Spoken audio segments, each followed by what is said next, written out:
ദൈവം devoid of our merits, നമ്മുടെ യോഗ്യത കണക്കാക്കാതെ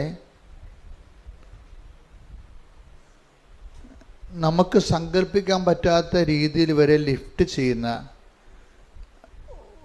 സാക്ഷ്യങ്ങൾ ശരിക്കും നമുക്ക് വല്ലാത്ത പ്രത്യാശ തരാനുണ്ട്. ഈ ദിവസങ്ങളിൽ ഏതാണ്ട് ഒരേ സ്വഭാവത്തിലുള്ള രണ്ട് സാക്ഷ്യങ്ങൾ വന്നായിരുന്നു. വിഷയം ഒന്നാണ്, രണ്ട് വ്യക്തികൾക്ക് രണ്ട് രാജ്യങ്ങൾ സംഭവിക്കുന്നതാണ്. വിഷയം ഒന്നാണ്, ഒരു GNM നേഴ്സ്, നേഴ്സിംഗ് അസിസ്റ്റൻ്റ്. അപ്പോൾ നേഴ്സിംഗ് അസിസ്റ്റൻ്റെ കാര്യം അറിയാമല്ലോ, അവർക്ക് കുറച്ച് കഷ്ടപ്പാടാണ്. അവർക്ക് കുറേ അധികം വർക്ക് ലോഡ് വരും. പിന്നെ എല്ലാവരും അവരുടെ പേര് ഭരിക്കാൻ ചെല്ലും. അവരുടെ മുകളിൽ നേഴ്സുണ്ട്, ഡോക്ടറുണ്ട്, കുറേ ആൾക്കാരുണ്ട്. അപ്പോൾ അവരുടെ വർക്ക് കുറേ വർക്ക് ചെയ്ത് കഴിയുമ്പോൾ അവർക്ക് സങ്കടം വരും. എങ്ങനെയെങ്കിലും ഇതിൽ നിന്ന് മാറി ഒന്ന് രജിസ്റ്റേർഡ് നേഴ്സായാൽ കൊള്ളാമെന്ന്. പക്ഷെ അതിനൊക്കെ പല പല പരീക്ഷകളൊക്കെ എഴുതണം, അതിനുള്ള കഴിവുണ്ടാകത്തില്ല. അപ്പം അങ്ങനെ രണ്ട് കേസുകൾ ഈ പ്രാവശ്യം വന്നു. ഒരു കേസെന്ന് പറയുന്നത് സിൽവിയ എന്ന് പറഞ്ഞ ദിവസം ഒരു നേഴ്സിൻ്റെ സാക്ഷ്യമാണ്. അതുപോലെ ഹസ്ബൻഡ് റിജോ. അപ്പോൾ അവർ ഇതുപോലെ GNM ആണ്, ആസ്ട്രേലിയയിലാണ് വർക്ക് ചെയ്യണത്. ആസ്ട്രേലിയയിൽ പോകുന്നതിന് വേണ്ടി അവർ രജിസ്റ്റേർഡ് നേഴ്സാകാൻ വേണ്ടിയാണ് മാതാവിൻ്റെ അടുത്ത് ഉടമ്പടി ചെയ്തിരിക്കുന്നത്, പ്രാർത്ഥിച്ചിരിക്കുന്നത്. പക്ഷേ വിഷയം എന്താ വെച്ച് കഴിഞ്ഞാൽ, അതിൻ്റെ അകത്തൊരു ടെസ്റ്റ് വരണത്, ഇവർ പ്രാർത്ഥിച്ച കാര്യം മറന്നുപോകും. കാര്യം മറന്നു പോകുന്നതിൻ്റെ കാരണം, ഇപ്പം നമ്മൾ എന്താണ് ഈ വിഷയങ്ങൾ മറന്നു പോകാൻ കാരണം? നമ്മളത് രജിസ്റ്റർ ചെയ്യാത്ത കൊണ്ടാണ്, അല്ലേ? നമ്മുടെ തലയിൽ അത് രജിസ്റ്റർ ചെയ്യാത്ത കാര്യങ്ങളല്ലേ മറന്നു പോണത്. എന്തുകൊണ്ടാണ് ഇവർ GNM മാറിയിട്ട് രജിസ്റ്റർ നേഴ്സ് ആകണമെന്ന് മാതാവിനോട് പറഞ്ഞ കാര്യം ഇവർ മറന്നുപോയി. കാര്യം എന്താണ്? അത് നടക്കത്തില്ലെന്ന് ഇവർ തന്നെ. കാര്യം അതിന് കുറേ പരീക്ഷകളൊക്കെ ഉണ്ടല്ലോ. ആ പരീക്ഷകൾ എഴുതാനുള്ള കപ്പാസിറ്റി അവർക്ക് ഇല്ലാത്തത് കൊണ്ട് അവർ 200 ആപ്ലിക്കേഷൻസ് പലയിടത്തായിട്ട് വെച്ചിട്ടുണ്ട്. 200 റിജക്റ്റ് ചെയ്ത് പോയി. അപ്പോൾ എത്രയോ വർഷമെടുത്ത്. റിജക്ഷൻ റേറ്റ് എന്ന് പറഞ്ഞാൽ 10-20 അല്ലേ, 200 ആപ്ലിക്കേഷൻസ് വെച്ചിട്ട് 200 പല രാജ്യങ്ങളിൽ പല ഹോസ്പിറ്റലിൽ റിജക്റ്റ് ആയത് കൊണ്ടാണ്, ഇത് കിട്ടാക്കനിയാണ് എന്ന് വിചാരിച്ചുകൊണ്ട് അവർ രജിസ്റ്റർ ചെയ്യാതെ, തലയിൽ മെമ്മറിയിൽ രജിസ്റ്റർ ചെയ്യാതെ അത് മറന്നുപോയി. അങ്ങനെ ഒരു സംഭവം മാതാവിനോട് പറഞ്ഞിട്ടുണ്ടെന്നുള്ള കാര്യം മറന്നുപോയി. അപ്പോൾ നമ്മൾ തന്നെ അതിനൊരു മെറിറ്റ് ഇല്ല ശരിക്കും. കാര്യം നമ്മൾ ആ വിഷയം മറന്നുപോയല്ലോ. ഉടമ്പടിയിലുള്ള വിഷയമെന്ന് പറയണത്, ചില കാര്യങ്ങൾ നമ്മൾ മറന്നാലും ദൈവം മറക്കത്തില്ല. അതാണ് ഞാൻ പറഞ്ഞത്, ഓരോ ദിവസങ്ങളിലും ഉടമ്പടി വിസ്മയമാണെന്ന് പറഞ്ഞതിൻ്റെ കാരണം ഇതാണ്. ഒരു ദിവസം അവർ പ്രാർത്ഥിച്ചുകൊണ്ട് ഇങ്ങനെ ആകാശത്തേക്ക് ചുമ്മാ നോക്കിയപ്പോൾ 11 എഴുതി കാണിച്ച്. നമ്മൾ വേറെ ഒരു അനുഭവങ്ങളിലും കേൾക്കാത്ത ചില അനുഭവങ്ങളാണ് ഈ ഉടമ്പടിയിലുള്ളത്. അതായത് ഈ ദൈവം ആ ഉടമ്പടി, തൻ്റെ ഉടമ്പടിയിൽ തന്നോട് കൂടെ ജീവിക്കുന്ന ആളിൻ്റെ കൂടെ അങ്ങ് ജീവിച്ചേക്കുകയാണ്. അവരുടെ വിഷയം ഏറ്റവും സീരിയസ് ആയിട്ട് എടുത്തിട്ട് നമ്മളുടെ വിഷയം നമ്മൾ മറന്നാലും മാതാവ് അത് മറക്കാതെ, ശരിക്കും പറഞ്ഞാൽ അതൊക്കെ ഓർക്കുമ്പോഴല്ല ഈ വിശ്വാസ ജീവിതം എന്ന് പറയണതേ ഒരു വല്ലാത്ത പ്രത്യാശയാണ് നമുക്ക് തരണത്. നമ്മൾ ഒന്ന് വൃത്തിയും വിനയമായിട്ട് ദൈവതിരുസന്നിധി നിന്നാൽ മതി. ദൈവതിരുസന്നിധിയിലെ ആൾക്കാർക്ക് പറ്റണത്, ഇപ്പം ഇവർ മറന്നു പോകുമ്പോഴും ഈ സിൽവിയ റിജോ ദമ്പതികൾ അവർ ഉടമ്പടി ജീവിതം അവരുടേത് കറക്റ്റാണ്. അവരുടെ ഇൻറ്റൻഷൻസ്, നിയോഗങ്ങളാണ് മറന്നത്. പക്ഷെ അവർ ഉടമ്പടിയുടെ നിബന്ധനകൾ മറന്നിട്ടില്ല. അത് കഴിഞ്ഞ പ്രാവശ്യം ഞാൻ പറഞ്ഞു തരുന്നത്, നമ്മളുടെ നിയോഗങ്ങൾ നമ്മൾ ദൈവത്തിരുസന്നിധി വെച്ച് കഴിഞ്ഞാൽ പിന്നെ നമുക്ക് മറന്നാൽ കുഴപ്പമൊന്നുമില്ല. എന്താ കാര്യം? അത് ദൈവം അത് ഓർത്തുള്ളൂ. നമ്മൾ ഓർക്കേണ്ട കാര്യം എന്താ? ദൈവത്തോട് നമ്മൾ ചെയ്തിട്ടുള്ള വാഗ്ദാനങ്ങൾ, നിബന്ധനകളാണ് നമ്മൾ ഓർക്കേണ്ടത്, അല്ലേ? ചില ആൾക്കാർ എന്നാ വരുമെന്നറിയാവോ? നിയോഗം ഓർക്കും, നിബന്ധന മറന്നു പോകും. അങ്ങനെയൊക്കെ ഒരു സംഭവമുണ്ട്. ശരിക്കും പറഞ്ഞാൽ നേരെ മറിച്ച സംഭവിക്കേണ്ടത്. എന്താ ചെയ്യേണ്ടത്? നമ്മൾ നിയോഗം മറന്നു പോകണം. എന്താ കാര്യം? അത് ഏൽപ്പിക്കേണ്ട സ്ഥാനത്ത് നമ്മൾ കരുത്താർന്ന് കയ്യിൽ ഏൽപ്പിച്ചിട്ടുണ്ട്. നമ്മൾ ഓർക്കേണ്ടത് എന്താണ്? നിബന്ധന. പക്ഷേ പലർക്കും സംഭവിക്കേണ്ടത് എന്താണ്?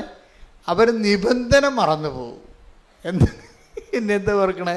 നിയോഗം എപ്പോഴും ഓർത്തുകൊണ്ടിരിക്കും. നിങ്ങളൊന്ന് ചിന്തിക്കണേ, ഇതൊരു ഉടമ്പടി ധ്യാനമാണ്. അപ്പം നിങ്ങളെപ്പോഴും നിബന്ധന മറന്നുപോയോ അതോ നിയോഗമാണ് മറന്നതെന്ന് ചിന്തിക്കണം. നിയോഗമാണ് മറന്നു പോയെങ്കിൽ നല്ലതാ. എന്താ കാര്യം? അത് ദൈവം ഓർത്തുകൊള്ളും. ഇപ്പം സിൽവിയയുടെ കാര്യത്തിലേ അവളത് മറന്നുപോയി, നിയോഗം മറന്നുപോയി. കാര്യം അവൾക്ക് അതിനുള്ള കപ്പാസിറ്റി ഇല്ല, രജിസ്റ്റേർഡ് നേഴ്സിൻ്റെ. അപ്പം അതുകൊണ്ട് പക്ഷെ മാതാവ് അത് മറക്കാതെ ഒരു ദിവസം പ്രാർത്ഥിച്ചുകൊണ്ടിരിക്കുന്ന സമയത്ത് ആകാശത്ത് ഇങ്ങനെ 11 നിങ്ങൾ എഴുതി കാണിക്കും. പക്ഷെ അവളത് നോട്ട് ചെയ്യും. അമ്മയാണ് എഴുതി കാണിക്കുന്നതെന്ന് നോട്ട് ചെയ്യും മനസ്സിലെ. ഇതെന്ത് ഈ 11 വരാൻ കാര്യം എന്താ 11 പറയണത് എന്ന്. അത് എന്താ സംഭവിച്ചെന്നറിയോ? പെട്ടെന്നൊരു സുപ്രഭാതത്തിൽ നവംബർ മാസം വന്നപ്പോഴേ, അതല്ലേ 11ാം മാസം എന്ന് പറയണത്, ഇവിടെ മാതാവ് രജിസ്റ്റേർഡ് നേഴ്സായിട്ട് അപ്പോയിന്റ് ചെയ്യും. Hallelujah, hallelujah. അതാണ് ഞാൻ പറഞ്ഞത്, ഇങ്ങനെയുള്ള സാക്ഷ്യങ്ങൾ നമ്മൾ ഉടമ്പടി മാത്രമേ കേൾക്കത്തുള്ളൂ. അതായത് നമ്മൾ മറന്നു പോയാലും ദൈവം ഇതിനെ ഫോളോ അപ്പ് ചെയ്ത് കളയും. ഈ ദിവസങ്ങളിലേ ഇപ്പോൾ ഭയങ്കര യുദ്ധത്തിൻ്റെ ആശങ്കകളൊക്കെ അല്ലേ.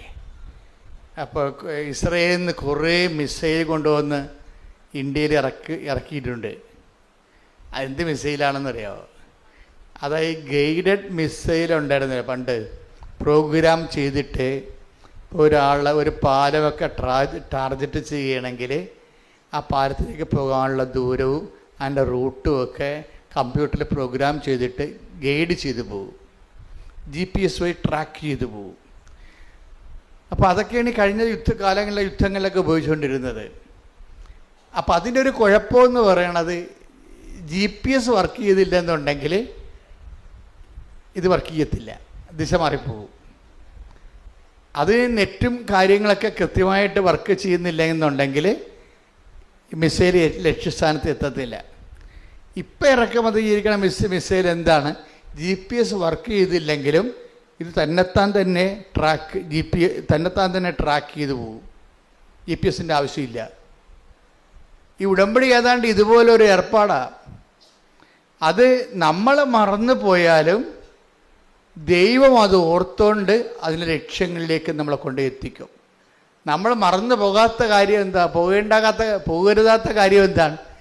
ദൈവത്തോട് ചെയ്തിട്ടുള്ള നിബന്ധനകളെ മറന്നു പോകരുത്. അതിവർ ഈ സിൽവിയയും റിജോയും ആ ഒരു ടൈപ്പ് പാർട്ടിയാണ്.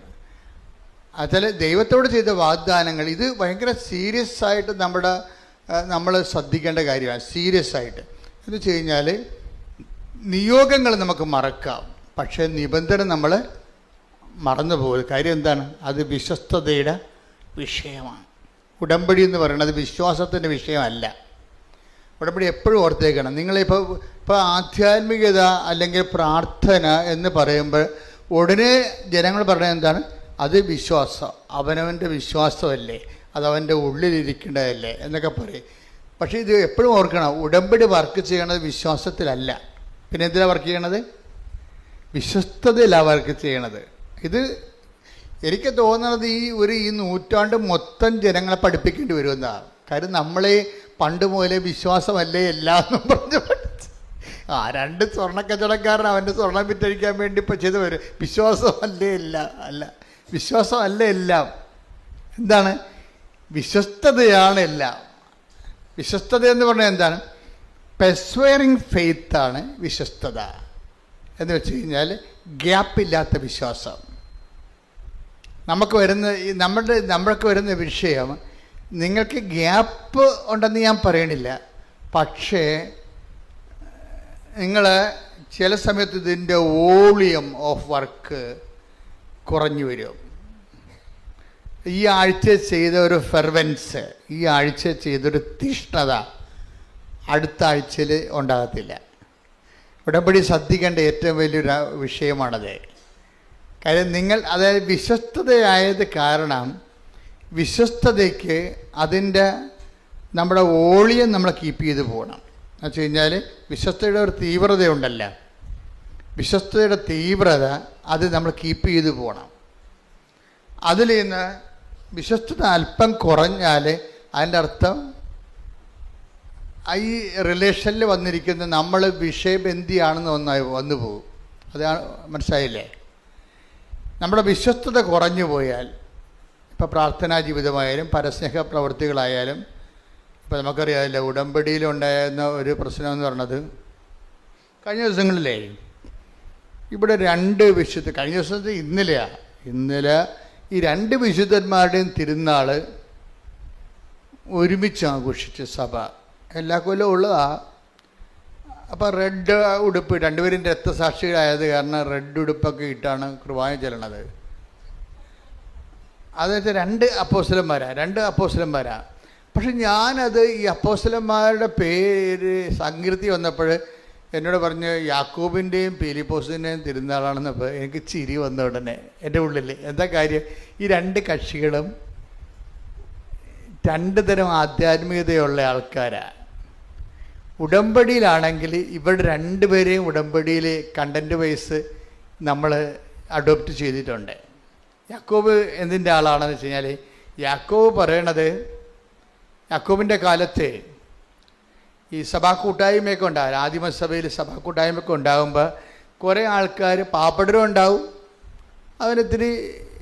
ഇത്തിരിയൊക്കെ ശേഷിയുള്ളവരും ഉണ്ടാവും. പക്ഷേ അവർക്കാർക്കും ഈ ക്രിസ്തുവിനെ സ്വീകരിക്കുക എന്നുള്ള കാര്യത്തിൽ അത് മാത്രമാണ് വിശ്വാസം എന്നുള്ള രീതി. വിശ്വാസത്തിന് മറ്റു തരത്തിലുള്ള മാനങ്ങളെക്കുറിച്ച് അവർക്ക് അത്രയ്ക്ക് ഐഡിയ ഇല്ല, ആദിമസഭയിൽ വന്നാണ്. അപ്പം അതുകൊണ്ട് ആൾക്കാരൊക്കെ ഇങ്ങനെ മഞ്ഞുകാലത്തൊക്കെ തണുപ്പൊക്കെ കയറി പ്രാർത്ഥനാക്കൂട്ടത്തിൽ വന്നു കഴിഞ്ഞാൽ അവിടെ ഇരിക്കുന്ന ആൾക്കാർ പറയും, തണുപ്പാണല്ല, പോയി തീ കായാൻ പാടില്ലെന്ന് ചോദിക്കും. അപ്പോൾ ഈ യാക്കോബ് ഇത് കേട്ടിട്ട് പറയും, ഇവനെന്ത് മണ്ടനാ, തീ കായാൻ വായിക്കിടക്കണ നാക്കുകൊണ്ട് ഇక തണുത്ത് വിറച്ച് വന്നവനോട് തീ കായാൻ പറയാൻ ആർക്കാ പറ്റാത്തത്? ആർക്കും പറ്റും. അതിന് കെട്ടിയെടുത്ത് ക്രിസ്ത്യാനിയാകേണ്ട, വിശ്വാസം സ്വീകരിക്കേണ്ട കാര്യമില്ല. അതല്ല, നീ തീ കൂട്ടി കൊടുത്തിട്ട് അവന് ആശ്വാസം കൊടുക്കണം, പ്രാക്ടിക്കലായിരിക്കണമെന്ന് പറയും. അതുപോലെ തന്നെ വിശന്ന് വരുന്നവനോട് പറയും ഭക്ഷണം കഴിക്കാൻ പറയും, പുറത്തു പോയി. ഇപ്പം നിങ്ങൾ വിശന്ന് വരികയാണ്, എന്നാൽ നിങ്ങൾ കടയിൽ പോയി ഭക്ഷണം കഴിക്കാൻ പറഞ്ഞാൽ അതാർക്കാ പറയാൻ പറ്റാത്തത്? അപ്പം വിശ്വാസവും ജീവിതവും തമ്മിൽ ഒരു കാലത്ത് ബന്ധമില്ലായിരുന്നു, ആദിമസഭയിൽ പോലും ബന്ധമില്ലായിരുന്നു. അപ്പം അതുകൊണ്ട് ഇതിൻ്റെ ഈ സെൻറ്റ് പോളും കുറേ കാലങ്ങളിലൊക്കെ ഇതിങ്ങനെ പ്രസംഗിക്കുമായിരുന്നു. വിശ്വാസം വഴിയാണ് നമ്മൾ നീതീകരിക്കപ്പെടുന്നത്. Take the word of God. ശ്രുതികട്ടെ ഹല്ലേലൂയ.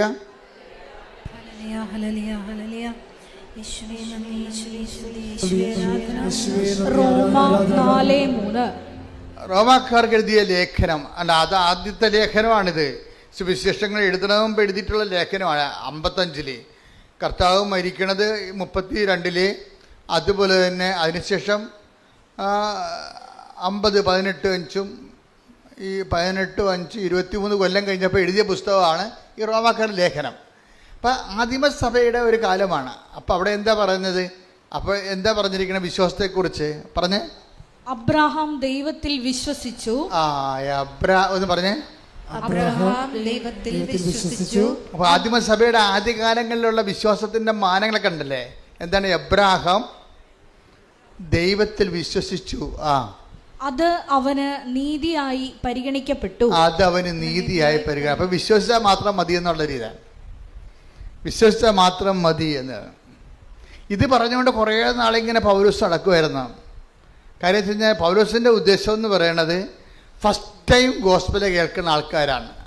യഹൂദന്മാരൊന്നും അല്ല, യഹൂദന്മാർക്ക് ഗോസ്പൽ എന്ത് ദൈവവചനം അറിയാം.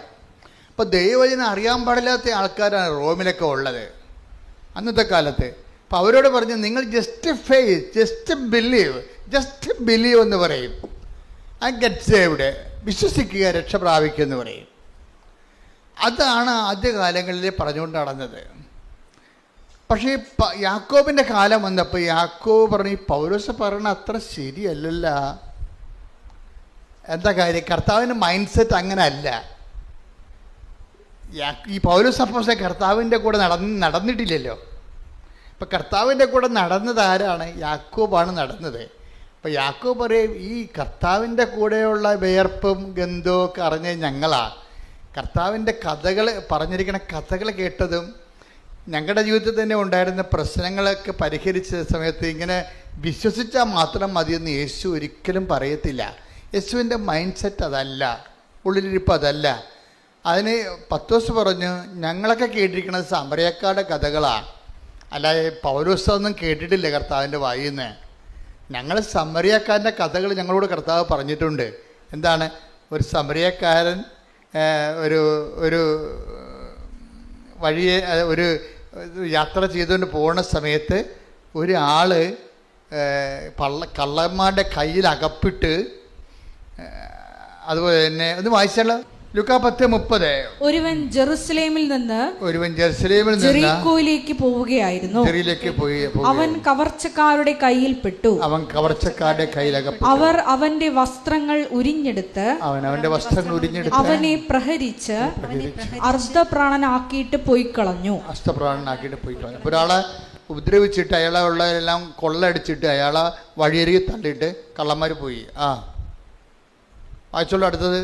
ഒരു പുരോഹിതൻ ആ വഴിയെ വന്നു. പിന്നെ അതിന് ലേവായം വന്നു. പിന്നെ ആരാ വരണത്? എന്നാൽ ഒരു സമരിയാക്കാരൻ യഹൂദന്മാരുമായിട്ട് ഭയങ്കര ഉടക്കുള്ള പാർട്ടിയാണ്.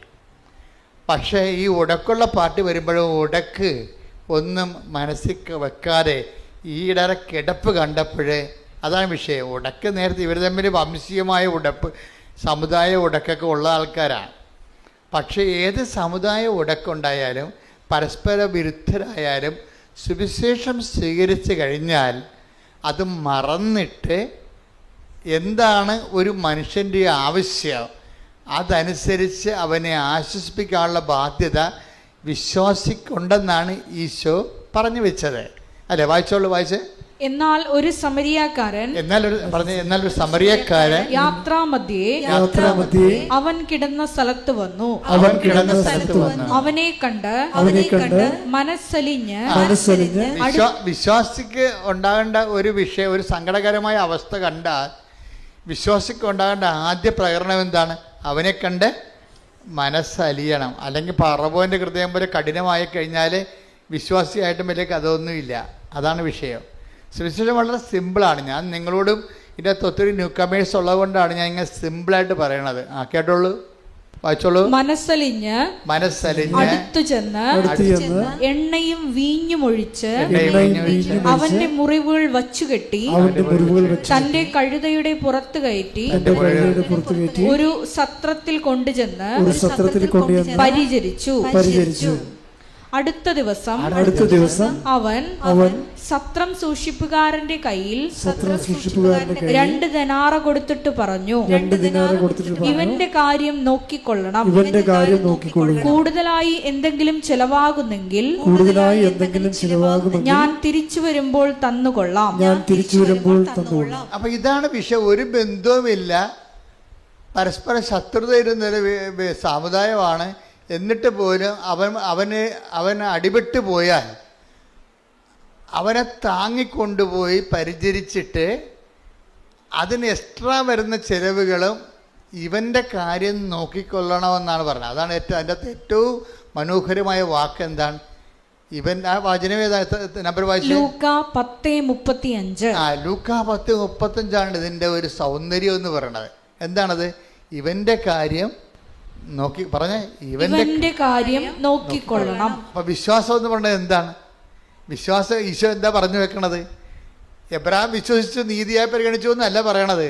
ഇവന്റെ കാര്യം നോക്കിക്കൊള്ളണം. നീ എന്ത് വിശ്വാസിയാണെന്ന് പറഞ്ഞാലും കുഴപ്പമില്ല, പക്ഷേ ഇവൻ്റെ കാര്യം നോക്കിക്കൊള്ളണം. നിൻ്റെ മുമ്പിൽ വീണ് കിടക്കുന്നവൻ്റെ കാര്യം നോക്കണം. അവനാണ് വിശ്വാസി എന്നാണ് പറഞ്ഞത്. ഇതാണ് യാക്കോബ് പഠിച്ചത്. പൗലോസ് അത് പഠിച്ചിട്ടില്ല. പൗലോസ് പഠിക്കാത്തത് കൊണ്ടാണ് പറഞ്ഞത് വിശ്വാസം മൂലം നീതീകരിക്കണം എന്ന് പറഞ്ഞതിൻ്റെ കാര്യം. യാക്കോബ് പറഞ്ഞ് നീതീകരിക്കത്തില്ല. യാക്കോബ് എന്താ പറഞ്ഞിരിക്കണമെന്ന് അറിയാവോ? 2:16 വായിച്ചേ. നിങ്ങളിൽ ആരെങ്കിലും ശരീരത്തിന് ആവശ്യമായത് അവർക്ക് കൊടുക്കാതെ സമാധാനത്തിൽ പോവുക, തീ കായുക, വിശപ്പടക്കുക എന്നൊക്കെ അവരോട് പറയുന്നെങ്കിൽ അതുകൊണ്ട് എന്ത് പ്രയോജനം? ആശ്വാസവചനം കൊണ്ട് എന്ത് പ്രയോജനമെന്നാ? ഒരു പ്രയോജനവും ഇല്ല. വിശ്വാസം തീർത്തിട്ടേ നാട്ടുകാരോട് ആശംസകൾ പറഞ്ഞിട്ട് കാര്യമില്ലെന്നാ പറയണത്. അടുത്ത വായിച്ചേ. പ്രവൃത്തികൾ കൂടാതെയുള്ള വിശ്വാസം. 2:17 യാക്കോബിന്റെ എന്താ ഏറ്റു പറഞ്ഞ? പ്രവൃത്തികൾ കൂടാതെയുള്ള വിശ്വാസം അതിൽ തന്നെ നിർജീവമാണ്. ഇവിടെയാണ് യാക്കോബ് വെട്ടിത്തിരിക്കണത്. തേങ്ങ ഒട്ടക്കണ പോലെ ഒട്ടച്ചതി മാറ്റണം കണ്ടില്ല? 2 കഷ്ണമാക്കും. എന്താണ്? വിശ്വാസത്തെ 2ആയിട്ട് തിരിക്കും. എന്തു ചെയ്യും? ഒന്ന്, പ്രവൃത്തികൾ കൂടാതെയുള്ള വിശ്വാസം. പറഞ്ഞേ. പ്രവൃത്തികൾ കൂടാതെയുള്ള വിശ്വാസം അതിൽ തന്നെ നിർജീവമാണ്. അതാ വിഷയം. എന്താണ്? വിശ്വാസത്തെ തന്നെ യാക്കോബ് 2ആയിട്ട് പറയും. എന്താണ്? സജീവ വിശ്വാസമുണ്ട്, നിർജീവ വിശ്വാസമുണ്ട്. ഇവിടെയാണ് പൗലോസ് പണി മേടിക്കണത്. ഇത് ഈ കാര്യത്തിൽ യാക്കോബ് കറക്റ്റായിട്ട് സ്റ്റാൻഡ് എടുക്കും. എന്താണ്? വിശ്വാസമില്ലെന്നൊന്നും ഞാൻ പറയണില്ല, പക്ഷെ വിശ്വാസം 2 തരമുണ്ട്. എന്താണ്? പ്രവൃത്തികൾ കൂടാതെയുള്ള വിശ്വാസം നിർജീവ വിശ്വാസമാണ്. പിന്നെ പ്രവൃത്തികളുള്ള വിശ്വാസം സജീവ വിശ്വാസമാണ്. ഇത് കുറച്ച് കഴിഞ്ഞപ്പോൾ പൗലോസിന് മനസ്സിലായി തൻ്റെ കയ്യിൽ നിന്ന് അബദ്ധം പറ്റിയതാണ് എന്ന് മനസ്സിലായി. ഇപ്പം പൗലോസ് പിന്നീട് ഗലാത്യ ലേഖനം എഴുതുമ്പോൾ അത് തിരുത്തലുണ്ട്. ഇപ്പം അതാണ് പൗലോസ് പറഞ്ഞത്, സ്നേഹത്താൽ പ്രവർത്തനക്ഷമമായ 5:6 ഗലാത്യ 5:6 സ്നേഹത്തിലൂടെ പ്രവർത്തനനിരതമായ വിശ്വാസമാണ് സുപ്രധാനം. അതാണ് ഈ ഉടമ്പടി ചെയ്യണത് നമ്മൾ. മനസ്സിലായില്ലേ? അപ്പം നിങ്ങൾ ചില അതായത് ഒന്ന് പറഞ്ഞ സ്നേഹത്തിലൂടെ പ്രവർത്തനനിരതമായ വിശ്വാസമാണ് സുപ്രധാനം. അപ്പൊ ഉടമ്പടിയുടെ ഒരു സൗന്ദര്യം എന്താ? അതായത് ഇൻ കേസ് ഇപ്പം നിനക്ക് മറന്നു പോയെന്നില്ല. ഇപ്പം അവരെന്താ പറഞ്ഞ? സിൽവിയ, റിജോയ് ഇങ്ങനെ മറന്നുപോയി. എന്ത് മറന്നുപോയി? രജിസ്റ്റേർഡ് നേഴ്സ് ആകണമെന്നുള്ള ആഗ്രഹം തന്നെ മറന്നുപോയി. ദാറ്റ് മീൻസ് അവരുടെയൊക്കെ നെറ്റ് വർക്ക് ചെയ്യണില്ല. പക്ഷെ മിസൈൽ നെറ്റില്ലാതെ GPS ഇല്ലാതെ തന്നെ ഗൈഡ് ചെയ്ത് ഹിറ്റ് ചെയ്യണ കണ്ടില്ലേ? ഇതാണ് ഈ പ്രവർത്തനത്തിൻ്റെ സംഭവം. അതായത് GPS ഇല്ലാതെ തന്നെ, GPS ട്രാക്കിംഗ് ഇല്ലാതെ തന്നെ, നെറ്റ് വർക്ക് ചെയ്യാതെ തന്നെ മിസൈൽ ഹിറ്റ് ചെയ്യണ പോലെയാണ് നമ്മളുടെ വിശ്വാസം. സജീവമാണെങ്കിൽ നമ്മുടെ വിഷയം നമ്മൾ മറന്നാലും നിന്റെ ദൈവം മറക്കത്തില്ലെന്ന് മാത്രമല്ല, നിന്റെ ലക്ഷ്യത്തിനെ എത്തിച്ചിരിക്കും. അതാണ് ഉടമ്പടി. ശ്രദ്ധിക്കട്ടെ. ഹല്ലേലൂയ.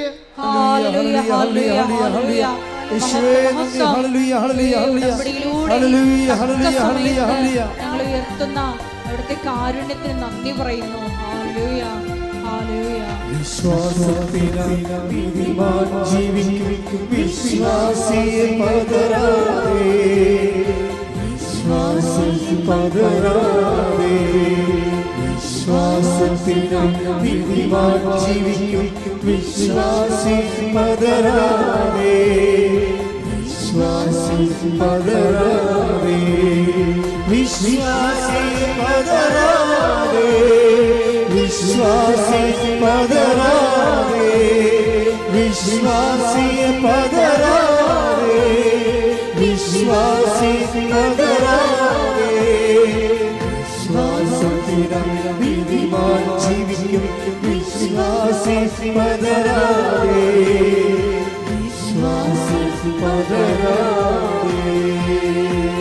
പരിശുദ്ധ പരമദിവ്യകാരുണ്യത്തിന് നേരവും ആരാധനയും സ്തുതിയും പുകഴ്ചയും ഉണ്ടായിരിക്കട്ടെ. നമ്മൾ നേരത്തെ കണ്ട സിൽവിയയുടെ സാക്ഷ്യം പോലെ തന്നെ വേറൊരു സാക്ഷ്യമാണ്. അത് ഇതേ നേച്ചറിലുള്ള സാക്ഷ്യം.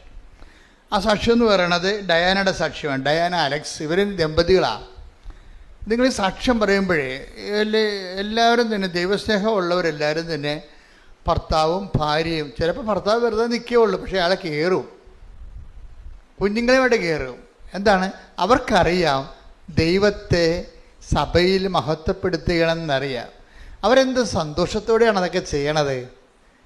ചില ആൾക്കാർ പന്നിയെ കപ്പലിൽ കയറുന്ന പോലെ നിങ്ങൾ വാ മനുഷ്യ എന്ന് പറഞ്ഞാൽ ഭർത്താവ് വരത്തില്ല. പന്നിയെ കപ്പലിൽ കയറുന്ന പോലെ അതായത് നമ്മൾ അങ്ങോട്ട് തള്ളിയാലേ ഇങ്ങോട്ട് വരത്തുള്ളൂ. അപ്പം അങ്ങനെ വരത്തില്ല. പക്ഷേ ഇതെന്ന് പറയുന്നത് ഓരോ ഡിഗ്രീസ് ഓഫ് പെർഫെക്ഷൻ എന്ന് പറയും. ചിലർക്കൊക്കെ ഭയങ്കര ദൈവസ്നേഹമാണ്. അവർക്ക് അറിയാം അവരെന്താ, അവർ ദൈവത്തിനെക്കുറിച്ച് ഒരിക്കൽ അനുഭവിച്ചു കഴിഞ്ഞാൽ അതിൻ്റെ രുചി അങ്ങനെ നിൽക്കും. ദൈവം എന്ന് വെച്ചാൽ അത്രയ്ക്ക് സൂപ്പറാണ്. നമ്മളിപ്പോൾ കുരിശ് മരണം, പീഡാനുഭവം എന്നൊക്കെ പറഞ്ഞ് കുരിശിൻ്റെ വഴി നടത്തി ഈ ഒരു ജന്മം മുഴുവൻ കുരിശിൻ്റെ വഴി നടത്തിയാലും ഈ കുരിശ് എടുക്കാനുണ്ടായ സമയത്ത് ഈശോയ്ക്കുണ്ടായിരുന്ന നമ്മോടുള്ള സ്നേഹമില്ലേ, അത് ഒരു 5 മിനിറ്റ് പോലും അനുഭവിക്കാതെ എത്ര ജന്മങ്ങളാണെന്ന പാഴ് ജന്മങ്ങളായി പോണത്. ഇത് ഭയങ്കര ദൈവം വല്ലാത്ത ഒരു പ്രണയത്തിലാണ് ഈ സംഭവം മുഴുവൻ ചെയ്തിരിക്കുന്നത്. അല്ലെങ്കിൽ ഇത് സാങ്കേതികമായിട്ട് ചെയ്ത കാര്യമല്ല. ഇത് സാങ്കേതികമായിട്ട് ചെയ്യണമെങ്കിൽ ഇതെടുക്കേണ്ട കാര്യമില്ല. ദൈവത്തിൻ്റെ അറിവ് അനുഗ്രഹത്തോടു കൂടി നിൻ്റെ പാപം ക്ഷമിച്ചിരിക്കണമെന്ന് മാത്രം ഒരു വാക്ക് പറഞ്ഞാൽ മതി. അത് പറയാതെ പാപത്തിന് പരിഹാരം എന്ന് പറയുന്നത് നീതിയുള്ള ദൈവത്തിൻ്റെ ബോധങ്ങളിലുള്ളതാണെങ്കിൽ അതിന് സെൽഫായിട്ട് ഇൻവോൾവ് ചെയ്തുകൊണ്ട് പരിഹാരം ചെയ്യുന്നത് സ്നേഹത്തിൻ്റെ ഒരു പ്രകർഷമാണ്. ശരിക്കും പറഞ്ഞാൽ അത് മനസ്സിലാക്കി തരാനാണോ നമ്മൾ പ്രാർത്ഥിക്കേണ്ടത്. ഒന്ന് പ്രാർത്ഥിച്ചേ. കർത്താവേ ദൈവമേ, നീ ഞങ്ങളോട് കാണിച്ച സ്നേഹത്തിന്റെ സഹനങ്ങളിലെ സ്നേഹധാരകളെ മനസ്സിലാക്കുവാൻ, നിന്നെ മനസ്സിലാക്കുവാൻ ഞങ്ങൾക്ക് പ്രത്യേക അഭിഷേകം നൽകണമേ. സ്തുതിക്കട്ടെ. ഹല്ലേലൂയ, ഹല്ലേലൂയ, ഹല്ലേലൂയ, ഹല്ലേലൂയ, ആരാധന. ഹല്ലേലൂയ,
സ്വന്തമേ, ജീവനെ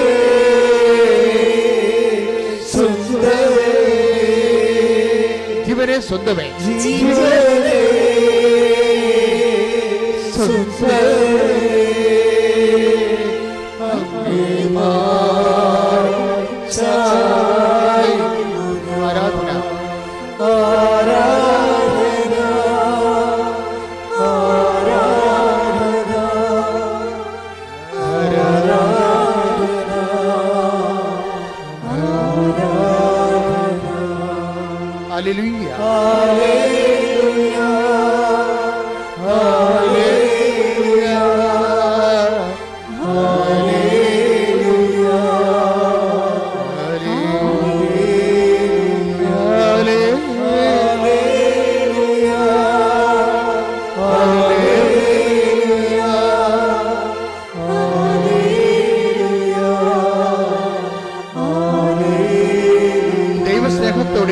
ആലംബനത്തോടെ സ്തുതിക്കട്ടെ. ഹല്ലേലൂയ.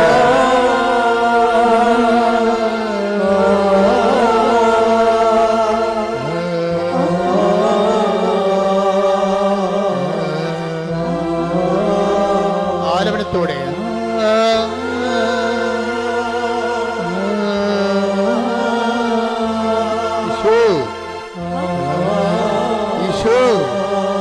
ക്രൂശിക്കപ്പെട്ടവനെ കർത്താവേ, രാവിലെ മുറിവേറ്റവനെ കർത്താവേ, മുൾക്കിരീടം ചൂടിയവനെ ഈശോ, നിന്റെ തിരുമുൻപാർന്ന വലതുകരം ആണിപ്പടതാർന്ന അത്ഭുതകരം അവരുടെ മക്കളിലേക്ക് കൊടുക്കണമെന്ന് പ്രാർത്ഥിക്കുന്നു. എന്റെ കർത്താവിന് ഉന്നതമായ നാമത്തില്, സഭയുടെ അധികാരത്തിൽ, പുരുഷന്റെ അടയാളത്തിൽ, ദൈവശക്തിയാൽ മാരകരോഗങ്ങള്, തീരാവ്യാധികള്, ജീവിതങ്ങള് യേശുനാമത്തില് മാറിപ്പോകട്ടെ. ശ്രുതികട്ടെ ശ്രുതികട്ടെ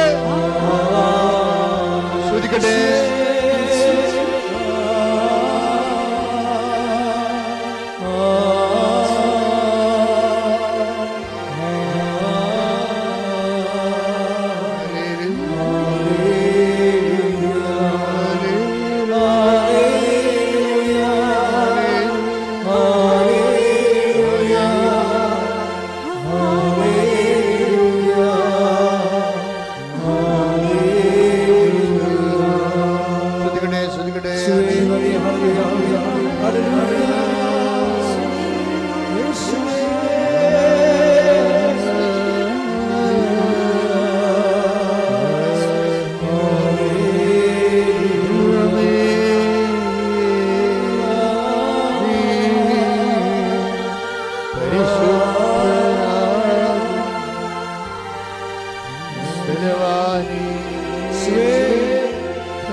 ഞങ്ങൾക്ക് വേണ്ടി ക്രൂശിക്കപ്പെട്ടവനെ, നീ പരിശുദ്ധനാകുന്നു.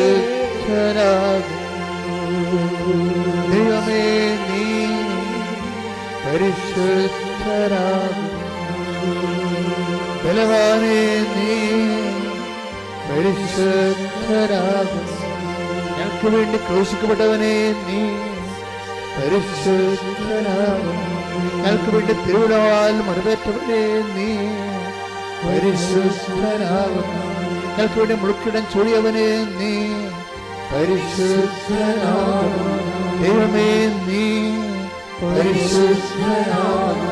ബലവാനേ, നീ പരിശുദ്ധനാകുന്നു. ഞങ്ങൾക്ക് വേണ്ടി ക്രൂശിക്കപ്പെട്ടവനെ, നീ പരിശുദ്ധനാകുന്നു. ദൈവമേ, നീ ദൈവമേ, നീ ശ്രുതികട്ടെ ശ്രുതികട്ടെ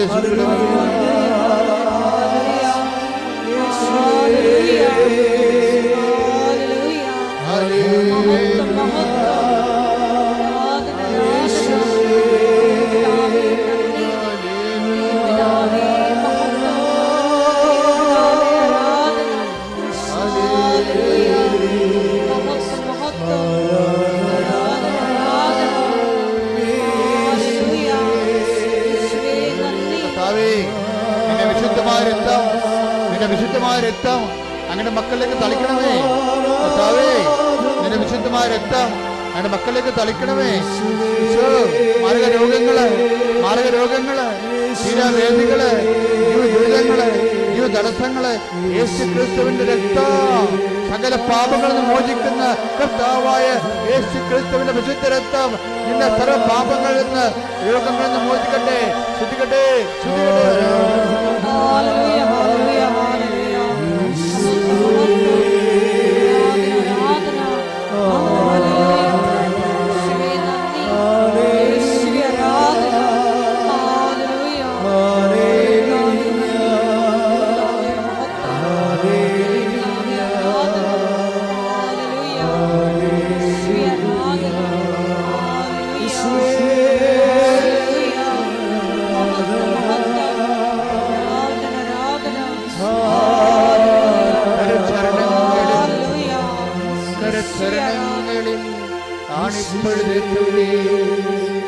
നിന്റെ ഓരോ മുറിവിനെ ശ്രദ്ധിക്കുന്നു, നിനക്ക് നന്ദി പറയുന്നു. ശത്രുക്കൾ ഉഴുതത് എന്റെ മുതുകിലാകുന്നു. കർത്താവേ, നിന്റെ നിന്റെ മുതുകിലെ ചോരപ്പാടുകളെ കുമ്പിട്ടാരാധിക്കുന്നു, സ്തോത്രം ചെയ്യുന്നു. കർത്താവേ, ശത്രുക്കൾ ഉഴുതത് എന്റെ മുതുകിലാകുന്നു. ഈശോ ഈശോ ഈശോ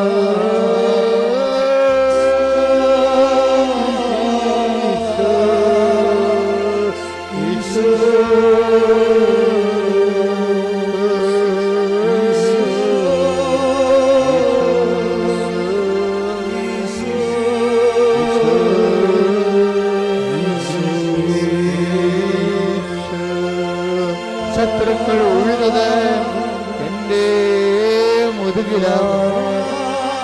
കർത്താവേ, നിന്റെ മുതുകിലെ പാടുകളെ, ഉഴവ് ചാലുകളെ, കർത്താവേ, നിന്റെ മുതുകിലെ പാടുകളെ, ഉഴവ് ചാലുകളെ, ചോരച്ചാലുകളെ കുമ്പിട്ടാരാധിക്കുന്ന, സ്വസ്ത്രം ചെയ്യുന്ന, കുമ്പിട്ടാരാധിക്കുന്ന, സ്വസ്ത്രം ചെയ്യുന്ന ഈശോ ഈശോ ഈശോ. ഉന്നതമായ നാമത്തിന് എല്ലാ മാലാഖമാരുടെ കൂടെ, എല്ലാ വിശുദ്ധന്മാരുടെ കൂടെ, എല്ലാ വേദസാക്ഷികളുടെ കൂടെ, എല്ലാ രക്തസാക്ഷികളുടെ കൂടെ ഈശോ നിന്റെ നാമത്തെ വാഴ്ത്തുന്നു, നിന്റെ നാമത്തെ വാഴ്ത്തുന്നു. Hallelujah hallelujah hallelujah. ദൈവമേ, നീ പരിശുദ്ധനാകുന്നു. ബലവാനേ, നീ പരിശുദ്ധനാകുന്നു. നിനക്ക് വേണ്ടി ക്രൂശിക്കപ്പെട്ടവനെ, നീ പരിശുദ്ധനാകുന്നു. നിനക്ക് വേണ്ടി തെരുവിലാലും മരുവത്തവനെ, നീ പരിശുദ്ധനാകുന്നു. നിനക്ക് വേണ്ടി മുതുകിൽ ഉഴവുകാലം ഉണ്ടാക്കിയവനെ, നീ നിന്റെ ചോരപ്പാടുകളെ ധ്യാനിച്ചുകൊണ്ട് നിന്നെ ആരാധിക്കുന്നു, സ്തുതിക്കുന്നു, അങ്ങേക്ക് നന്ദി പറയുന്നു. നിന്നെ ആരാധിക്കുന്നു, സ്തുതിക്കുന്നു, അങ്ങേക്ക് നന്ദി പറയുന്നു. നിന്റെ നാമത്തിൽ പാപങ്ങൾ മാറിപ്പോകട്ടെ, നിന്റെ നാമത്തിൽ രോഗങ്ങൾ സൗഖ്യപ്പെടട്ടെ, നിന്റെ നാമത്തിൽ കരൾ രോഗങ്ങൾ സൗഖ്യമാകട്ടെ, നിന്റെ നാമത്തിൽ ശിരസ് രോഗങ്ങൾ സൗഖ്യമാകട്ടെ. ഈശോ, നീ വാഴ്ത്തപ്പെട്ടവനാകുന്നു. നിന്റെ നാമത്തിലെ കിഡ്നി രോഗങ്ങൾ സൗഖ്യമാകട്ടെ, നിന്റെ നാമത്തിലെ കണ്ണ് കാഴ്ച കുറവുള്ളവരെ സൗഖ്യം പ്രാപിക്കട്ടെ, നിന്റെ നാമത്തിലെ ഹൃദയവേദന ഉള്ളവരെ, ഹൃദയ രോഗികളെ സൗഖ്യം പ്രാപിക്കട്ടെ, നിന്റെ നാമത്തിലെ മക്കളില്ലാത്തവർക്ക് മക്കൾ ജനിക്കട്ടെ, നിന്റെ നാമത്തിലെ മാരക രോഗങ്ങള് തീരാവേദന മാറിപ്പോകട്ടെ, നിന്റെ നാമത്തിൽ തീരാ ദുരിതങ്ങളും ദുഃഖങ്ങളും ജോലിയില്ലാത്ത അവസ്ഥകളും കുടുംബത്തിൽ സമാധാനം ഇല്ലാത്ത അവസ്ഥകളും നിന്റെ നാമത്തിലെ എല്ലാ ഭാരങ്ങളും രോഗങ്ങളും ക്ലേശങ്ങളും മാറിപ്പോകട്ടെ. ഈശോ, നീ പരിശുദ്ധനാകുന്നു. ഈശോ, നീ പരിശുദ്ധനാകുന്നു. ഈശോ, നീ പരിശുദ്ധനാകുന്നു.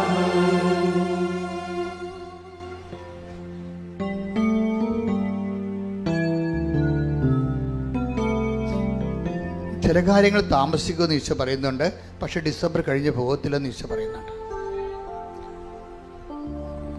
നെഞ്ചത്ത് വെച്ചുകൊണ്ട് കർത്താവിൻ്റെ സാന്നിധ്യം അനുഭവിക്കേണ്ട സമയമാണിത്. ഒരു ഡേറ്റിനെ കുറിച്ച് ചിന്തിക്കുന്ന ആൾക്കാർ 4 or 5 ഫിക്സ് ചെയ്യാൻ പറയുന്നുണ്ട്. ഏതെങ്കിലും ഡേറ്റിനെ കുറിച്ച് കൺഫ്യൂഷൻ വരുന്നവർ 4 or 5 ഫിക്സ് ചെയ്യാൻ പറയുന്നുണ്ട്. ഏതെങ്കിലും വിഷയങ്ങളെക്കുറിച്ച് കർത്താവ് നിങ്ങൾക്ക് എപ്പോൾ സംഭവിക്കുമെന്ന് പറഞ്ഞാൽ ഈ ഡേറ്റുകൾ കർത്താവ് കാണിച്ചു തരുന്നുണ്ട്. അതിൽ 7 ഉണ്ട്.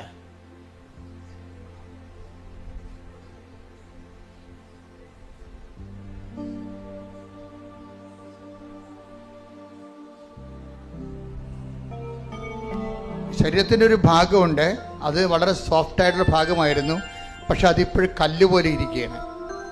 ആ ഭാഗത്തെ കർത്താവ് സൗഖ്യപ്പെടുത്തിക്കൊണ്ടിരിക്കുന്നു. ശ്രുതികടെ ഹല്ലേലൂയ.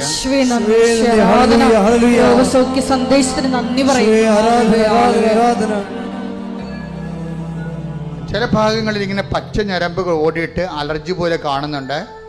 അതുപോലെ തന്നെ അത് വേറെ എന്തെങ്കിലും ഗുരുതരമായ രോഗമായി മാറാനുള്ള സാധ്യതകളുണ്ട്. കർത്താവ് ആ വിഷയത്തെ പൂർണ്ണമായി സൗഖ്യപ്പെടുത്തിക്കൊണ്ടിരിക്കുന്ന അസ്ഥികൾക്ക് വേദനയും അസ്ഥി ദ്രവിപ്പുകളും അസ്ഥികളുടെ മൂലം ഉണ്ടാകുന്ന ബലക്ഷണങ്ങൾ കാരണം കൈകാലം ഉയർത്താൻ പറ്റാത്ത വ്യക്തികൾ കർത്താവ് സ്പർശിച്ചു കൊണ്ടിരിക്കുന്നു. അവർക്കത് ഉയർത്തിക്കൊണ്ട് ജോലി എടുക്കാൻ പറ്റുമെന്നാണ് പരിശുദ്ധ പറയുന്നത്. താടിയെല്ല്, ഇടുപ്പെല്ല താടിയെല്ലുകൾ. ഈ താടിയെല്ലിന് എന്തോ ഡിസ്ലൊക്കേഷൻസ് ആണ്. അതുമൂലം ഉണ്ടാകുന്ന കുറേ വിഷമതകൾ മാറുന്നതായിട്ട് കർത്താവിൻ്റെ ദർശനമുണ്ട്. ശ്രുതികട ഹല്ലേലൂയ.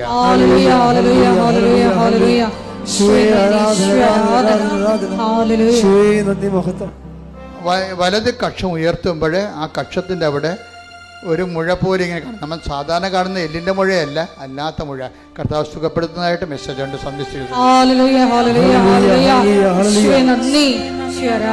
കണ്ണെപ്പോഴും കരുകരുത്ത കാരണം എപ്പോഴും കൂളിംഗ് ഗ്ലാസ് വെച്ചാൽ നടക്കാൻ തോന്നുക. പക്ഷെ വെക്കാൻ ഇഷ്ടമില്ല കൂളിംഗ് ഗ്ലാസ്. പക്ഷെ വെക്കാതെ പറ്റത്തില്ല ചില സ്ഥലങ്ങളിൽ. കണ്ണിൻ്റെ കുഴപ്പങ്ങളാണ്. കണ്ണുകളെ കർത്താവ് സൗഖ്യപ്പെടുന്നതായിട്ട് സന്ദേശമുണ്ട്. മക്കളില്ലാത്തതിൻ്റെ പ്രധാനപ്പെട്ട കാരണം പുരുഷനാണ്. ചില കേസിൽ മക്കളില്ലാത്തതിൻ്റെ പ്രധാനപ്പെട്ട കാരണം പുരുഷനാണ്. പക്ഷെ അതൊക്കെ അദ്ദേഹത്തിനുണ്ടാകുന്ന മറ്റ് ജനിതകമായ പ്രശ്നങ്ങളെ കർത്താവ് പരിഹരിക്കുന്നതായിട്ട് സന്ദേശമുണ്ട്.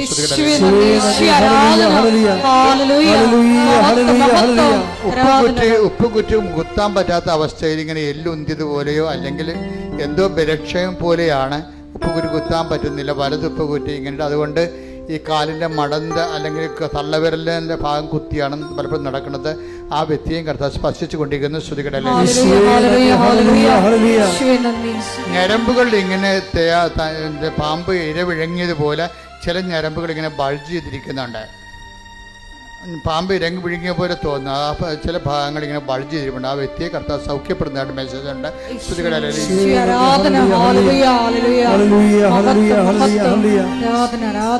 ഒരു നിമിഷം മൗനമാകാം.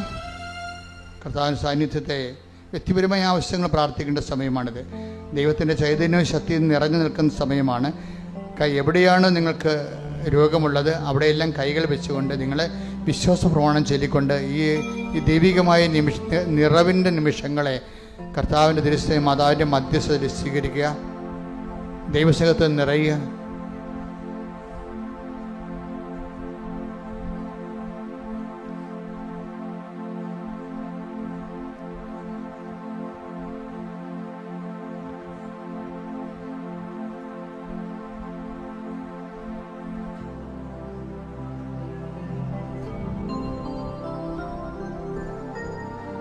എന്തെങ്കിലും വിഷയങ്ങളുണ്ടെങ്കിൽ വീട്, ജോലി, വിവാഹം, മക്കളില്ലാത്ത അവസ്ഥകൾ, സാമ്പത്തിക കടങ്ങൾ, പരീക്ഷാ ഫലങ്ങൾ,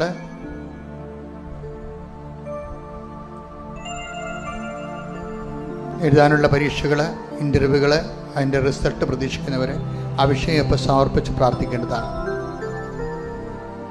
ആ മേഖലയെല്ലാം ദൈവികമായ ഇടപെടലുണ്ടാകുന്ന ദൈവികമായ സമയമാണത്. കടകമ്പോളങ്ങൾ നടക്കുന്നവരും കടലിൽ കച്ചവടമില്ലാത്തവരും ഏജൻസി നഷ്ടപ്പെട്ടു പോയവരും മറ്റുള്ള കയ്യിൽ നിങ്ങൾ അധ്വാനിച്ച പണം കുടുങ്ങിപ്പോയവരും പോലീസ് കേസ് അകപ്പെട്ടവരും പ്രാർത്ഥിച്ചുകൊണ്ടിരിക്കേണ്ട സമയമാണ്. സ്ഥാപനക വസ്തുക്കൾ നഷ്ടപ്പെട്ടു പോയവരും അതിർത്തി തർക്കമുള്ളവരും ഉടമ്പടി ലംഘിച്ചിട്ടുള്ളവരും പ്രാർത്ഥിക്കേണ്ട സമയമാണ്. കോടതി കേസുകൾ, പോലീസ് വഴക്കുകളാണ്. കർത്താവിന് തിരുസേന സമർപ്പിക്കട്ടെ. എല്ലാം സമർപ്പിച്ചുകൊണ്ട് ഇടിമുഴക്കുമ്പോൾ സ്തുതിക്കട്ടെ, സ്തുതിക്കട്ടെ.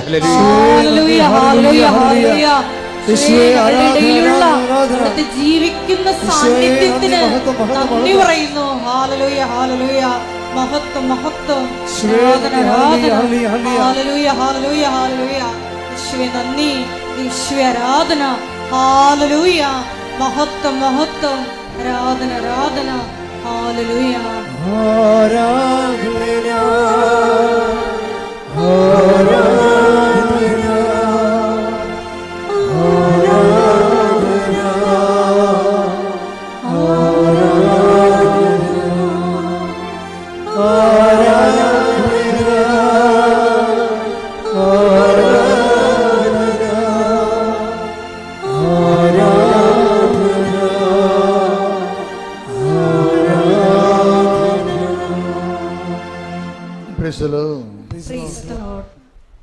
എൻ്റെ പ്രിയപ്പെട്ട, നമ്മളൊരു അപ്പോസ്റ്റിക് സ്കൂളിലാണ് പഠിക്കണത്.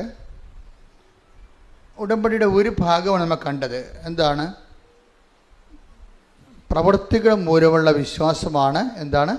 സജീവ വിശ്വാസം. അതൊരു അപ്പോസ്തലിക് സ്കൂളാണ്. ഉടമ്പടി ഇത്രയും ഗൈഡഡ് മിസൈലായിട്ട് ഇത് വർക്ക് ചെയ്യണതിൻ്റെ കാര്യം, ഇത് ട്രാക്ക് ചെയ്യാതെ തന്നെ GPS ഇല്ലാതെ തന്നെ വർക്ക് ചെയ്യുന്ന പോലെ ഓട്ടോമാറ്റിക്കായിട്ട് ഹിറ്റ് ചെയ്യാൻ കാരണം നമ്മളുടെ ആ ഭാഗത്ത് നിന്ന് അപ്പോസ്തലികമായിട്ടുള്ള ആ ഒരു പാരമ്പര്യമുണ്ട്. എന്താണ്? വിശ്വാസം പ്രവൃത്തി മൂലം സാധൂകരിക്കപ്പെടുന്നു. അതാ യാക്കോബ് 2:17 നമ്മൾ കണ്ടത്, പിന്നെ ഗലാത്യർ 5:6 കണ്ടത്. ഇതുപോലെ തീഷ്ണമായ മറ്റൊരു സ്കൂളാണ് ഫിലിപ്പോസിൻ്റെ സ്കൂള്. ഫിലിപ്പോസിൻ്റെ സ്കൂൾ എന്താണ്? എത്ര കൊലക്കൊമ്പനാണെന്ന് പറഞ്ഞാൽ ശരി, അയാളുടെ കൂടെ ചേർന്ന് നടക്കും. ഒരു കോൺഫിഡൻസും ഇല്ല, ഒരു ഇൻഫീരിയോറിറ്റി കോംപ്ലക്സും ഇല്ല. സുവിശേഷകൻ്റെ ഏറ്റവും വലുതാണ്. ഒരു ഇൻഫീരിയോറിറ്റി കോംപ്ലക്സും ഇല്ല. പരിശുദ്ധാത്മാ പറഞ്ഞു, ആ വരുന്ന സിറിയയിലെ ഫൈനാൻസ് മിനിസ്റ്ററാണ്, അയാളുടെ കൂടെ ചേർന്ന് നടക്കാൻ പറഞ്ഞു. ഉടനെ ഫിലിപ്പോസ് അയാളുടെ കൂടെ രഥത്തിൻ്റെ കൂടെ ചേർന്ന് നടക്കും. നമുക്ക് ആ ഭാഗം വായിക്കാം. വായിച്ചേ, ശ്രുതികടെ ഹല്ലേലൂയ. അപ്പോസ്തല പ്രവർത്തനങ്ങൾ 8-ാം അധ്യായം 27 മുതലുള്ള തിരുവചനങ്ങൾ. മറന്നു പോരുത്, മനസ്സിൽ കുറിക്കണം. എന്താണ് അപ്പോസ്തല പ്രവർത്തനം 8-ാം അധ്യായം 27 മുതലുള്ള തിരുവചനങ്ങൾ? 27 മുതലുള്ള തിരുവചനങ്ങൾ. അവൻ എഴുന്നേറ്റ് യാത്ര തിരിച്ചു. ആരാണ്? ഫിലിപ്പോസ്. അപ്പോൾ എത്യോപ്യക്കാരനായ ഒരു ഷണ്ടൻ എത്യോപ്യ രാജ്ഞിയായ കന്ദാക്കയുടെ ഭണ്ഡാര വിചാരിപ്പുകാരൻ ജെറുസലേമിൽ ആരാധിക്കാൻ പോയിട്ട് തിരിച്ചു വരികയായിരുന്നു. രഥത്തിലിരുന്ന് അവൻ ഏശയ്യായുടെ പ്രവചനം വായിച്ചുകൊണ്ടിരുന്നു. ആത്മാവ് ഫിലിപ്പോസിനോട് പറഞ്ഞു, ആ രഥത്തെ സമീപിച്ച് അതിനോട് ചേർന്ന് നടക്കുക. ഫിലിപ്പോസ് അവന്റെ അടുക്കൽ ഓടിയെത്തി. അവൻ ഏശയ്യായുടെ പ്രവചനം വായിക്കുന്നത് കേട്ട് ചോദിച്ചു, വായിക്കുന്നത് നിനക്ക് മനസ്സിലാകുന്നുണ്ടോ? അവൻ പ്രതിവചിച്ചു, ആരെങ്കിലും വ്യാഖ്യാനിച്ചു തരാതെ എങ്ങനെയാണ് ഞാൻ മനസ്സിലാക്കുക?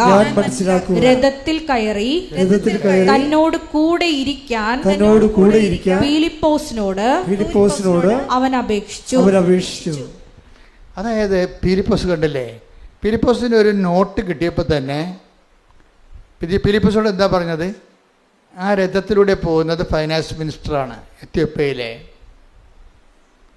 അപ്പം അദ്ദേഹത്തിൻ്റെ കൂടെ ചേർന്ന് നടക്കാൻ പോയും. അപ്പോഴെന്താ പറയണത്? നടക്കണ്ടേ, അയാൾ വല്ലതും പറയുക, അയാളെന്നെ പിടിച്ചോണ്ട് പോവുക? അങ്ങനെയല്ല, ഓടിയെത്തിയെന്ന് പറഞ്ഞ. അടാ, പറഞ്ഞത് കേട്ടത് പാതി, കേൾക്കാത്തത് പാതി. പ്രേക്ഷിതൻ അങ്ങനെയാണ്. ഒരാളെ ഈശോയെ അറിയിക്കുന്നതിന് വേണ്ടി അപ്പോസ്തലൻ്റെ ഒരു ഓട്ടമുണ്ട്. അതായത് അത് നടന്നല്ല തീർക്കണത്. അതുകൊണ്ടാണ് പൗലോസ് പറയണത്, പൗലോസ് അങ്ങനെ പറയണത്, ഞാൻ നല്ല ഓട്ടം ഓടി. ഇവിടെ വായിച്ച ശ്രുതികടെ ഹല്ലേലൂയ. യേശുവേ നന്ദി, ഹല്ലേലൂയ ഹല്ലേലൂയ. യേശുവേ ആരാധന ആരാധന ആരാധന. യേശുവേ നന്ദി, മഹത്വം മഹത്വം മഹത്വം. Hallelujah hallelujah hallelujah. 2 തിമോത്തിയോസ് 4:7. 2 തിമോത്തി 4:7. ഞാൻ നന്നായി പൊരുതി എന്റെ ഓട്ടം പൂർത്തിയാക്കി വിശ്വാസം കാത്തു.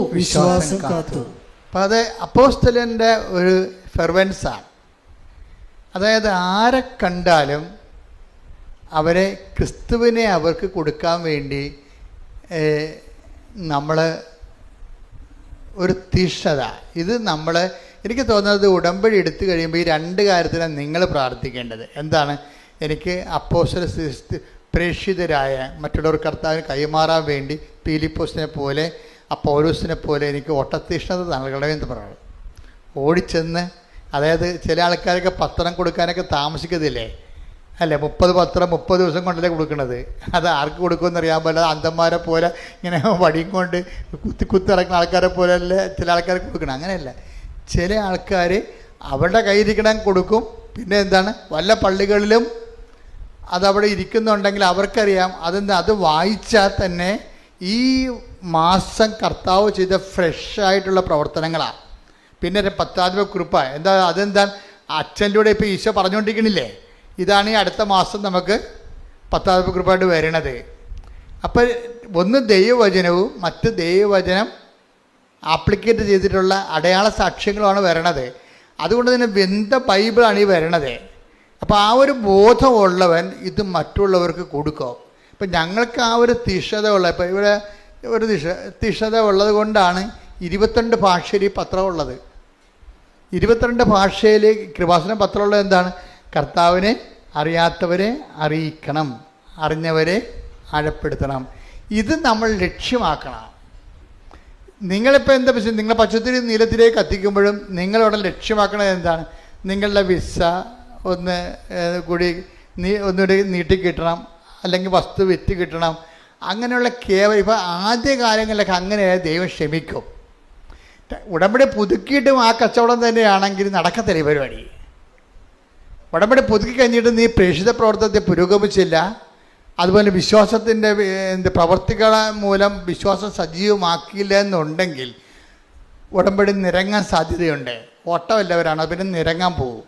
അപ്പം അതുകൊണ്ട് എപ്പോഴും നമ്മൾ ശ്രദ്ധിക്കേണ്ടത്, നമ്മൾക്ക് എന്ത് ഈ ഉടമ്പടി എടുത്തിട്ട് നമ്മൾക്കെന്ത് പ്രയോജനം ഉണ്ടായി എന്ന് ദൈവം നോക്കിക്കൊള്ളൂ. നിങ്ങളെന്താ ചിന്തിക്കേണ്ടത്? ഞാൻ ഈ ഉടമ്പടി എടുത്തിട്ട് ദൈവത്തിന് എന്ത് പ്രയോജനം ഉണ്ടായി? അതാണ് സംഭവം. നേരെ മറിച്ചാണ് വരേണ്ടത്. ഞാൻ ഈ ഉടമ്പടി ജീവിതം തുടങ്ങിയിട്ട് അതുകൊണ്ട് ദൈവത്തിന് എന്ത് പ്രയോജനം ഉണ്ടായി? അപ്പോൾ ഉടമ്പടി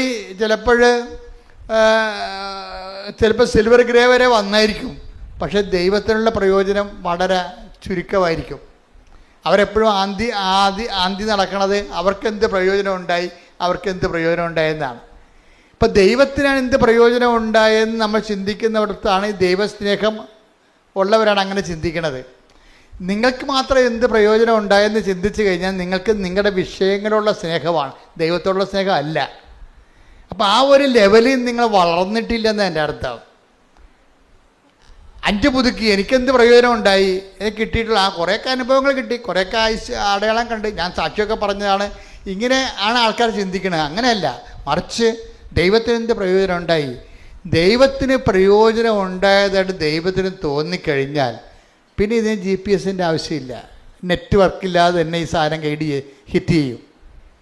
അതെപ്പോഴും നമ്മുടെ ഏറ്റവും ടെക്നിക്കാണ് ഞാൻ ഇപ്പോൾ നിങ്ങളോട് പറഞ്ഞു തരണം, അല്ല നിങ്ങളെ കുറ്റപ്പെടുത്തുകയല്ല.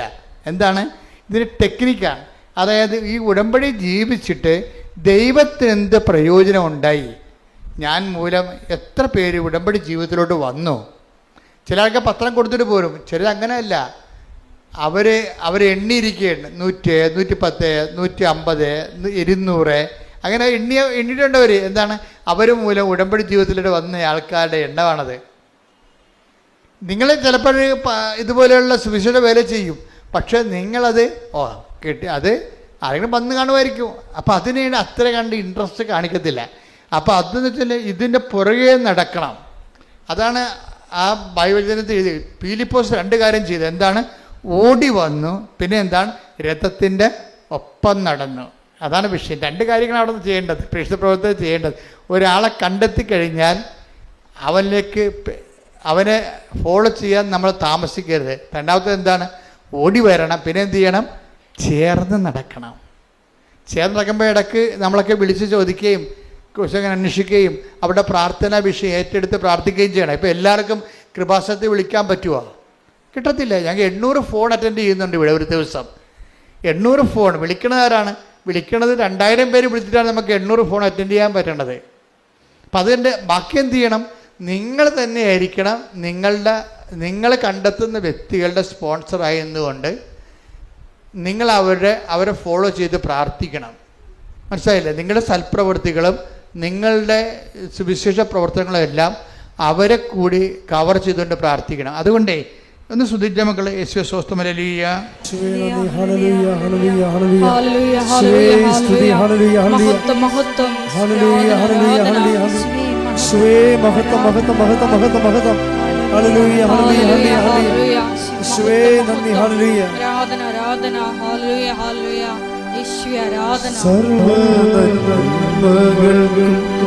സർവദാ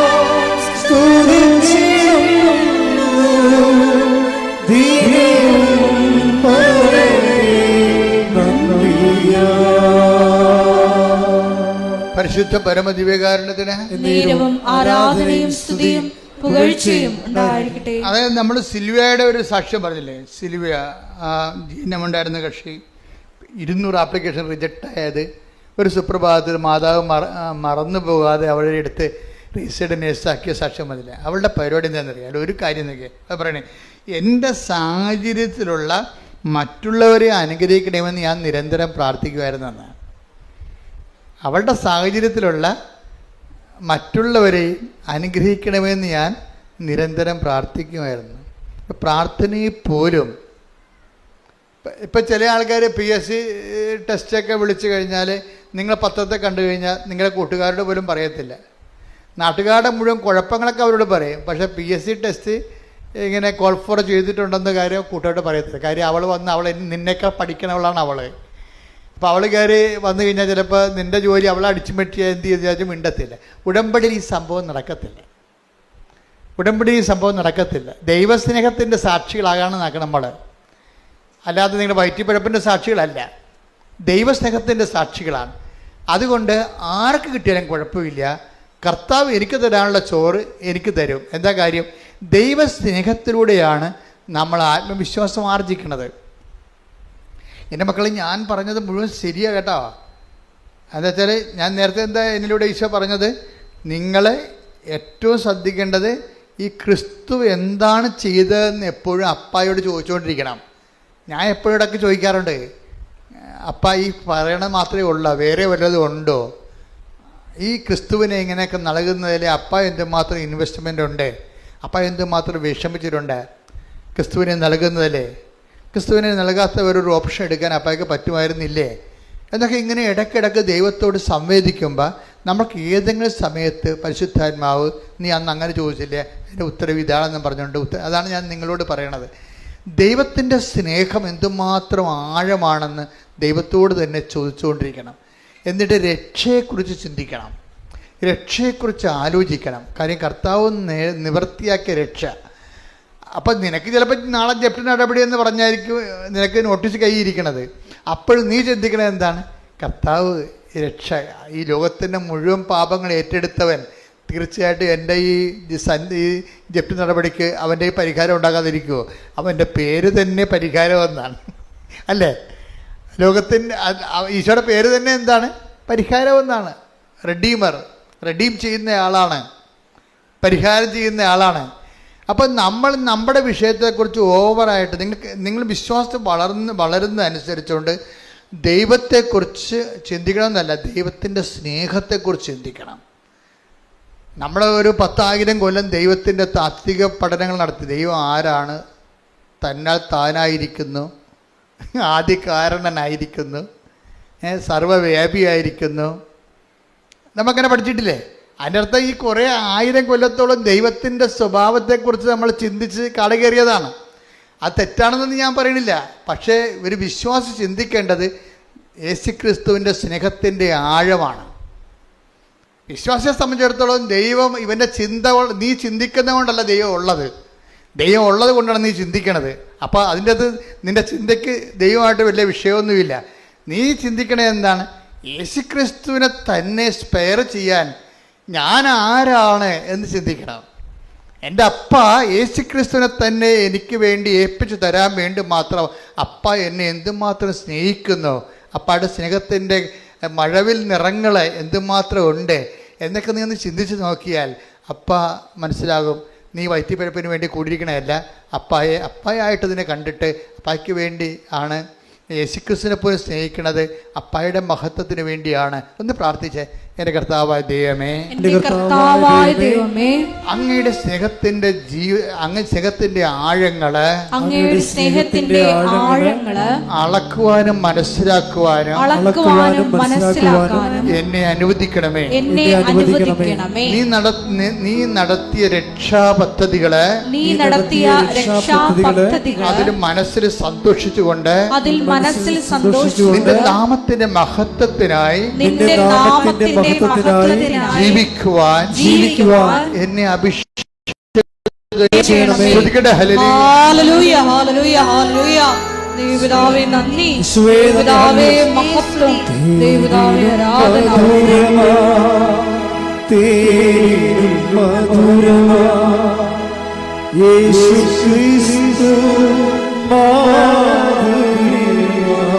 ഒരുമിച്ച് പാടണം, സ്നേഹത്തോടെ പാടണം.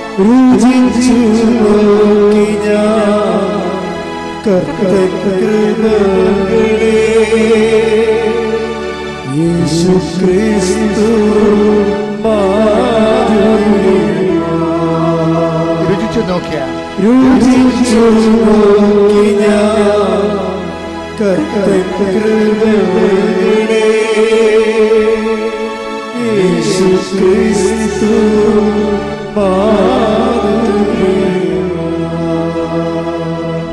സുവിശേഷം ഇങ്ങനെ ഒരു തള്ളി വരുന്നത് കാണാം. എന്ന് വെച്ച് കഴിഞ്ഞാൽ സുവിശേഷം ഓരോ കഥകൾ, ഓരോ സംഭവങ്ങൾ, ഓരോ വചനങ്ങൾ, ഓരോ വെളിപാടുകളിലൂടെയൊക്കെ ഇങ്ങനെ പേർത്തും പറഞ്ഞ് നമ്മളെ ബോധ്യപ്പെടുത്താൻ നോക്കണത് എന്താണ്? എന്തുമാത്രം ഞാൻ നിന്നെ സ്നേഹിക്കുന്നു എന്നറിയോ? അത് പറയാൻ വേണ്ടിയാണ് ഈ കഥകളെല്ലാം പറയണത്, ഈ ഉപമകളെല്ലാം പറയണത് അതിനാണ്. അപ്പോൾ ഈ ഭൂമിയിൽ നമുക്കുണ്ടാകുന്ന നഷ്ടം എന്താണ്? ഈ സ്നേഹത്തിൻ്റെ ഒരു ഗന്ധം മണക്കാതെ നമ്മൾ ഈ ഭൂമിയിൽ നിന്ന് നമ്മുടെ ആത്മാവ് പിരിഞ്ഞു പോകുകയാണെങ്കിൽ അതൊരു ട്രാജഡി ആയിരിക്കും ശരിക്കും പറഞ്ഞാൽ. പ്രാർത്ഥിക്കുക. കർത്താവായ ദൈവമേ, നിന്റെ സ്നേഹത്തിന്റെ രക്തത്തിന്റെ ഗന്ധമറിയാൻ എന്റെ അന്തരംഗങ്ങളെ നീ അഭിഷേകം ചെയ്യണം. നിന്നെ കുറിച്ച് ചിന്തിക്കാൻ, നിന്നെ കുറിച്ച് ആലോചിക്കാൻ എനിക്ക് പ്രത്യേക അഭിഷേകം നൽകണം. എന്തിനാണ് ഈശോ എന്നിലൂടെ ഇങ്ങനെയൊക്കെ സംസാരിക്കണം എന്നറിയാവോ? നിങ്ങളവർക്ക് ഇത് നോൺ പ്രാക്ടിക്കലാണെന്ന്. അങ്ങനെയില്ല, ഇതിനേക്കാൾ പ്രാക്ടിക്കലായിട്ട് ഒന്നുമില്ല. കാര്യം നമ്മൾ 24 hours നമ്മുടെ പരീക്ഷ, നമ്മുടെ റിസൾട്ട് അതെന്താകുമോ, അതിനനുസരിച്ച് അഡ്മിഷൻ കിട്ടുമോ, ഇനി എൻ്റെ സീറ്റ് എൻ്റെ റാങ്കിൽ ഇപ്പോൾ നീറ്റ് പരീക്ഷ നടക്കില്ലേ? ഓക്കെ, ഇപ്പം നമ്മൾ നീറ്റ് പരീക്ഷ എഴുതിക്കൊണ്ടിരിക്കുകയാണ് കുഞ്ഞുങ്ങൾ. ഇപ്പം നമ്മുടെ മക്കളും നീറ്റ് പരീക്ഷ എഴുതിക്കൊണ്ടിരിക്കുകയാണ്. അതുകൊണ്ട് എല്ലാവരെയും വേണ്ടി സമർപ്പിച്ചുകൊണ്ട് ബുദ്ധിയുള്ള എല്ലാവരും, കഴിവുള്ള എല്ലാവരും, പിന്നെ കഴിവിനേക്കാൾ ഉപരി ദൈവസ്നേഹങ്ങൾ നിറഞ്ഞിട്ടുണ്ട് ഉടമ്പടി ജീവിച്ചിരിക്കുന്ന എല്ലാ മക്കളെയും പ്രത്യേകം സമർപ്പിച്ചുകൊണ്ട് ഒരു കൈവർത്തിക്കൊണ്ട് ശ്രുതിക്കട്ടെ. ഹല്ലേലൂയ, ഹല്ലേലൂയ, ഹല്ലേലൂയ, ഹല്ലേലൂയ, ഹല്ലേലൂയ, ഹല്ലേലൂയ. മഹത്വം, മഹത്വം, ആരാധന, ആരാധന, ഹല്ലേലൂയ, ഹല്ലേലൂയ, ഹല്ലേലൂയ, ഹല്ലേലൂയ, ഈശോയെ ആരാധന, ഹല്ലേലൂയ, ഹല്ലേലൂയ, ഹല്ലേലൂയ, മഹത്വം, ഈശോയെ ആരാധന. പരിശുദ്ധ പരമ ദിവ്യകാരുണ്യത്തിന് ആരാധനയും സ്തുതിയും. അതായത് ഈ ഡിറ്റാച്ച്മെന്റ് സംഭവിച്ചെന്ന് പറയുമ്പോൾ തന്നെ നല്ലൊരു അറ്റാച്ച്മെന്റ് ഉണ്ടാവും ഇവിടെ. ആധ്യാത്മികതയുടെ ഒരു ഫോർമുല അങ്ങനെയാണ്. നമ്മൾ ഈ ലോക വിഷയങ്ങളോട് നമ്മുടെ ജീവിതത്തിൻ്റെ ലോക വിഷയങ്ങളല്ല, നമുക്ക് ഭൗതിക വിഷയം. ഇപ്പോൾ ഞാനിപ്പോൾ ഒരു ഷർട്ട് ഇട്ടിട്ടുണ്ട്, എനിക്ക് ക്യാഷൊക്കെ ഇല്ലാതെ ജീവിക്കാൻ പറ്റുമോ? ഒരിക്കലും പറ്റത്തില്ല. ഞാൻ പുറത്തോട്ട് പോലും ഇറങ്ങത്തില്ല, അല്ല ക്യാഷ് കിട്ടുക. അപ്പോൾ ഇത് മസ്റ്റല്ലേ? അതുപോലെ ഈശോ പറഞ്ഞു, നിങ്ങൾക്ക് ഭക്ഷണം വേണം, അത് മസ്റ്റാണ്, ഐ നോ ഇറ്റ്. നിങ്ങൾക്ക് ജോലി വേണം, ഭക്ഷണം വേണമെങ്കിൽ എന്ത് വേണം? ജോലി വേണം, അത് മസ്റ്റാണ്, ഐ നോ ഇറ്റ്. നിങ്ങൾക്ക് വീട് വേണം.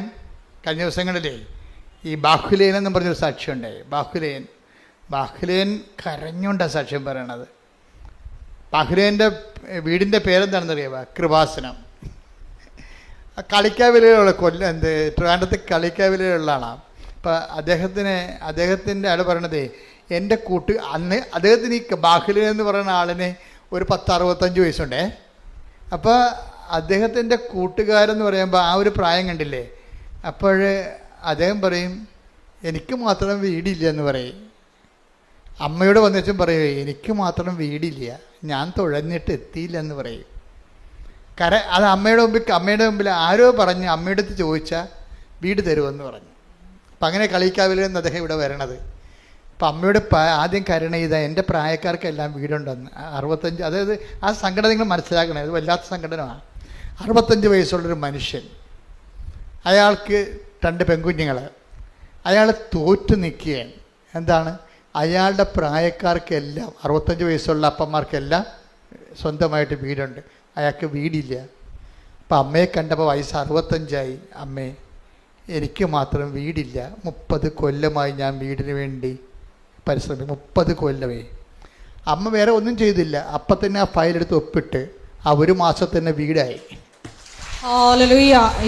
അതെന്ത് പറയേണ്ട പോലെ പറഞ്ഞു കഴിഞ്ഞാൽ പെട്ടെന്ന് മനസ്സിലാവും. അയാൾക്ക് പറഞ്ഞും തീരണില്ല ഈ സാക്ഷ്യം, കരകയാണ് നിന്ന് പറയുകയാണ്. അതുകൊണ്ട് അയാളുടെ പേരും ബാക്കി കിട്ടിയ വീടിൻ്റെ പേര് കൃപാസനം. അപ്പം അത് ചില സമയത്ത് നമ്മളിങ്ങനെ എങ്ങനെ ആഞ്ഞു തുഴഞ്ഞാലും കര പറ്റത്തില്ല. അതിനു വേണ്ടിയാണ് ദൈവം, അതുകൊണ്ടാണ് ദൈവം വചനത്തിലുള്ളത് not by merit but by grace. ചില സമയത്ത് മെറിറ്റ്, ഇപ്പോൾ 2 പെൺകുഞ്ഞുങ്ങളെയൊക്കെ വളർത്തി അതുങ്ങളെ മറ്റുള്ളവരുടെ കാര്യങ്ങളിൽ ഏൽപ്പിക്കണവരെ ഈ അപ്പം കിടന്ന് വിഷമിക്കുമ്പോൾ ചിലപ്പോൾ വീട് വെക്കാൻ പറ്റിയില്ല, മെറിറ്റില്ല. അയാളുടെ ജീവിതം അങ്ങനെയാണ്. അപ്പോൾ നമ്മുടെ പലരുടെയും ജീവിതത്തിൽ നമ്മുടെ കഴിവോ ബുദ്ധിയോ ആലോചനയോ കഴിവോ സ്വാധീനമോ കൊണ്ട് ചിലപ്പോൾ ജീവിതം തല്ലിപ്പൊട്ടിക്കാൻ പറ്റത്തില്ല. അങ്ങനെയുള്ളപ്പോൾ പറയേണ്ട പോലെ പറയണം, അതാണ് വിഷയം. അതൊക്കെ ശരിയാവും എന്നല്ല, ശരിയാകത്തില്ലെന്ന് ആദ്യമേ തന്നെ മനസ്സിൽ പിടിച്ചിട്ട് പറയണം, എൻ്റെ അമ്മ എനിക്കത് ശരിയാക്കി തരും. അമ്മ ഈശോയോട് പറഞ്ഞിട്ട് അത് ശരിയാക്കി തരും. അല്ലെങ്കിൽ എനിക്ക് ഇനിയൊരു ബാല്യമില്ല, ഇനിയൊരു അംഗത്തിന് എനിക്ക് ബാല്യമില്ല, വയസ്സ് 65ആയി, ഇനി എന്ത് ചെയ്യാനാ? അതുകൊണ്ട് അമ്മ എന്നെ സഹായിക്കണം. അതിപ്പോൾ സത്യസന്ധമാണ്. അമ്മയുടെ മെറിറ്റ് അടിയറ വെച്ച് പറയുകയാണ്. ഈ not by merit but by grace എന്ന് പറയുമ്പോൾ ആദ്യമേ ചെയ്യുമ്പോൾ നിങ്ങൾ മെറിറ്റ് സറണ്ടർ ചെയ്യത്തില്ല. നിങ്ങൾക്ക് വരുന്ന ഒരു പ്രശ്നം അതാണ്. എനിക്ക് മനസ്സിലായി, ഇപ്പോഴത്തെ ആൾക്കാരെ കൗൺസിൽ ചെയ്തില്ലേ, അപ്പോൾ എനിക്ക് മനസ്സിലായിരിക്കണം ഉടമ്പടി വർക്ക് ചെയ്യണത് not by merit but by grace. എന്നുവെച്ചാൽ നിൻ്റെ കഴിവല്ല, എൻ്റെ കൃപ, അതാണ് എൻ്റെ അർത്ഥം. അതാണ് എഫെസ്യസ് 2, അതാണ് ഉടമ്പടി എന്ന് പറയണത്. പക്ഷേ എന്താ പ്രോബ്ലം എന്ന് വെച്ച് കഴിഞ്ഞാൽ ചില ആൾക്കാർ ഈ നോട്ട് ബൈ മെറിറ്റ് എന്ന് പറഞ്ഞാൽ നിങ്ങൾ മെറിറ്റ് സറണ്ടർ ചെയ്യണം ആദ്യം. ബാഹുല്യം ചെയ്ത അതാണ്, എനിക്ക് 65 വയസ്സായി, ഞാൻ എൻ്റെ മെറിറ്റ് സറണ്ടർ ചെയ്യുകയാണ്, എനിക്കിനി യോഗ്യതയില്ല, ഇനി എനിക്ക് ഈ ജന്മത്ത് എൻ്റെ അധ്വാനം കൊണ്ടൊരു വീട് വെക്കാൻ പറ്റുമെന്ന് കരുതണില്ല, മെറിറ്റ് സറണ്ടർ ചെയ്ത്. അപ്പോൾ എന്തു ചെയ്യും? അപ്പോൾ അമ്മക്ക് സത്യസന്ധമായിട്ടൊരു കാര്യം മനസ്സിലായി. നമ്മൾക്ക് പറ്റുന്ന കാര്യം എന്ന് വെച്ച് കഴിഞ്ഞാൽ നമ്മളിങ്ങനെ ആരോ പൊക്കറികളൊക്കെ പറഞ്ഞ് പഠിപ്പിച്ചിട്ടുണ്ടേ, താൻ പാതി ദൈവം പാതി എന്ന്. എല്ലാം വർക്കൗട്ട് ചെയ്യത്തില്ല, അത് വർക്കൗട്ട് ചെയ്യത്തില്ല. കാരണം ചില സമയത്ത് നമ്മൾ വന്ന് നിൽക്കുമ്പോൾ നമ്മുടെ പാതി വെക്കാൻ നമ്മുടെ ഉണ്ടാകത്തില്ല. അതാ വിഷയം. നിങ്ങൾക്കറിയാവില്ല, ജീവിതത്തിൻ്റെ അനുഭവം കൊണ്ട് ഞാൻ പറഞ്ഞു തരേണ്ട ആവശ്യമുണ്ടോ? ഇല്ല. നമ്മുടെ പാതി വെക്കാൻ നമ്മുടെ കയ്യിലില്ല. പിന്നെ എന്ത് ചെയ്യണം? ആ പാതി ആര് വെക്കണം? ആ പാതിയും നീ തന്നെ വെക്കണമെന്ന് പറയും, ദൈവം തന്നെ വെക്കണം എന്ന് പറഞ്ഞുകൊണ്ട് നമ്മളെങ്കിൽ കൈയും കെട്ടി മടിയന്മാരെ കിടന്ന് ഉറങ്ങുകയല്ല, അവന്മാരുടെ കാര്യത്തിൽ തീരുമാനമാകും. അതല്ല, നമ്മൾ ദൈവത്തിൽ നിൽക്കുമ്പോൾ ഒരു മിനിമം സത്യസന്ധത കാണിക്കണം. കാര്യം കർത്താവ് ഈ വിഷയത്തിൽ നീ ഇടപെടാതെ നടക്കത്തില്ല. പക്ഷേ ഇതെനിക്ക് ആവശ്യമാണെന്ന് ഈശോയ്ക്കറിയാമല്ലോ, ഇതൊക്കെ നിങ്ങൾക്ക് ആവശ്യമാണെന്ന് എൻ്റെ സ്വർഗസ്ഥനായ പിതാവ് അറിയുന്നു. അപ്പം അതാണ് ഒരു പ്രൊവിഷൻ ഉള്ളത്. എന്തുകൊണ്ടാണ് കാനായിലെ കല്യാണത്തിൽ അമ്മയുടെ ആപ്ലിക്കേഷൻസ് ഈശോ പെട്ടെന്ന് സ്വീകരിക്കാൻ കാരണം ദൈവത്തിൻ്റെ ജനറൽ പോളിസിയിലുള്ളതാണ്. എന്താണ്? ഇതൊക്കെ നമ്മൾക്ക് ആവശ്യമാണെന്ന് എൻ്റെ സ്വർഗസ്ഥനായ പിതാവ് അറിയുന്നു. Take the word of God. ശ്രുതികട്ടെ ഹല്ലേലൂയ. ഹല്ലേലൂയ ഹല്ലേലൂയ ഹല്ലേലൂയ. യേശുവേ നന്ദി. ഹല്ലേലൂയ ഹല്ലേലൂയ. മത്തായി 6:31-32. അതിനാൽ എന്തു ഭക്ഷിക്കും, എന്ത് ഭക്ഷിക്കും, എന്ത് പാനം ചെയ്യും, എന്ത് ധരിക്കും എന്ന് വിചാരിച്ച് നിങ്ങൾ ആകുലരാകേണ്ട. വിജാതീയരാണ് ഇവയെല്ലാം അന്വേഷിക്കുന്നത്. നിങ്ങൾക്കിവയെല്ലാം ആവശ്യമാണെന്ന് നിങ്ങളുടെ സ്വർഗീയ പിതാവ് അറിയുന്നു. നിങ്ങളുടെ പിതാവ് അറിയുന്നു. നിങ്ങൾ ആദ്യം അവിടുത്തെ രാജ്യവും അവിടുത്തെ നീതിയും അന്വേഷിക്കുക. അപ്പൊ എന്താ പ്രശ്നം വെച്ച് കഴിഞ്ഞാൽ അവിടുത്തെ രാജ്യം എന്നൊക്കെ ഒന്ന് പറഞ്ഞ, നിങ്ങൾ ആദ്യം അവിടുത്തെ രാജ്യവും അവിടുത്തെ നീതിയും അന്വേഷിക്കുക. അപ്പൊ ഈ രണ്ട് കാര്യങ്ങളാണ് നമ്മൾ അന്വേഷിക്കേണ്ടത്. യാക്കോബ് അന്വേഷിക്കണത് എന്താണ്? അവിടുത്തെ നീതി, അല്ലേ? ഫിലിപ്പോസ് അന്വേഷിച്ചത് എന്താണ്? അവിടുത്തെ രാജ്യം. അതാണ് എൻ്റെ വിഷയം. അത് ഇത് ഉടമ്പടി രണ്ടും കണക്ട് ചെയ്ത് കിടക്കുകയാണ്. ഫിലിപ്പോസ് എന്താ ചെയ്യാനുള്ളത്? അവിടുത്തെ രാജ്യത്തിൻ്റെ വിസ്തൃതിക്ക് വേണ്ടി ആ ഫൈനാൻസ് ബിസിനസ് രഥത്തിൻ്റെ കൂടെ ചേർന്ന് നടക്കുകയാണ്. അവനവിടുത്തെ രാജ്യത്തെ അന്വേഷിക്കുകയാണ്, ഇല്ലേ? യാക്കോബ് എന്താണ് അന്വേഷിക്കുന്നത്? അവിടുത്തെ നീതി. എന്നാൽ സാമൂഹ്യമായി ഒരു മനുഷ്യൻ ഭക്ഷണമില്ലാതിരിക്കുമ്പോൾ മറ്റുള്ള വിശ്വാസിയായി തുടരുന്നതിൽ അർത്ഥമില്ല. വിശ്വാസം മറ്റുള്ളവരെ കൂടി സംരക്ഷിക്കാൻ വേണ്ടിയുള്ളതാണ്. അതാണ് ഇവന്റെ കാര്യത്തിൽ ശ്രദ്ധയുണ്ടാകട്ടെ.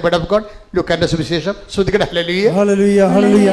യേശുവേ നന്ദി. ഹല്ലേലൂയ, ഹല്ലേലൂയ, ഹല്ലേലൂയ. യേശുവേ ആരാധന, ആരാധന, ആരാധന, ആരാധന. ഹല്ലേലൂയ, ഹല്ലേലൂയ, ഹല്ലേലൂയ, ഹല്ലേലൂയ. യേശുവേ നന്ദി, യേശുവേ ആരാധന.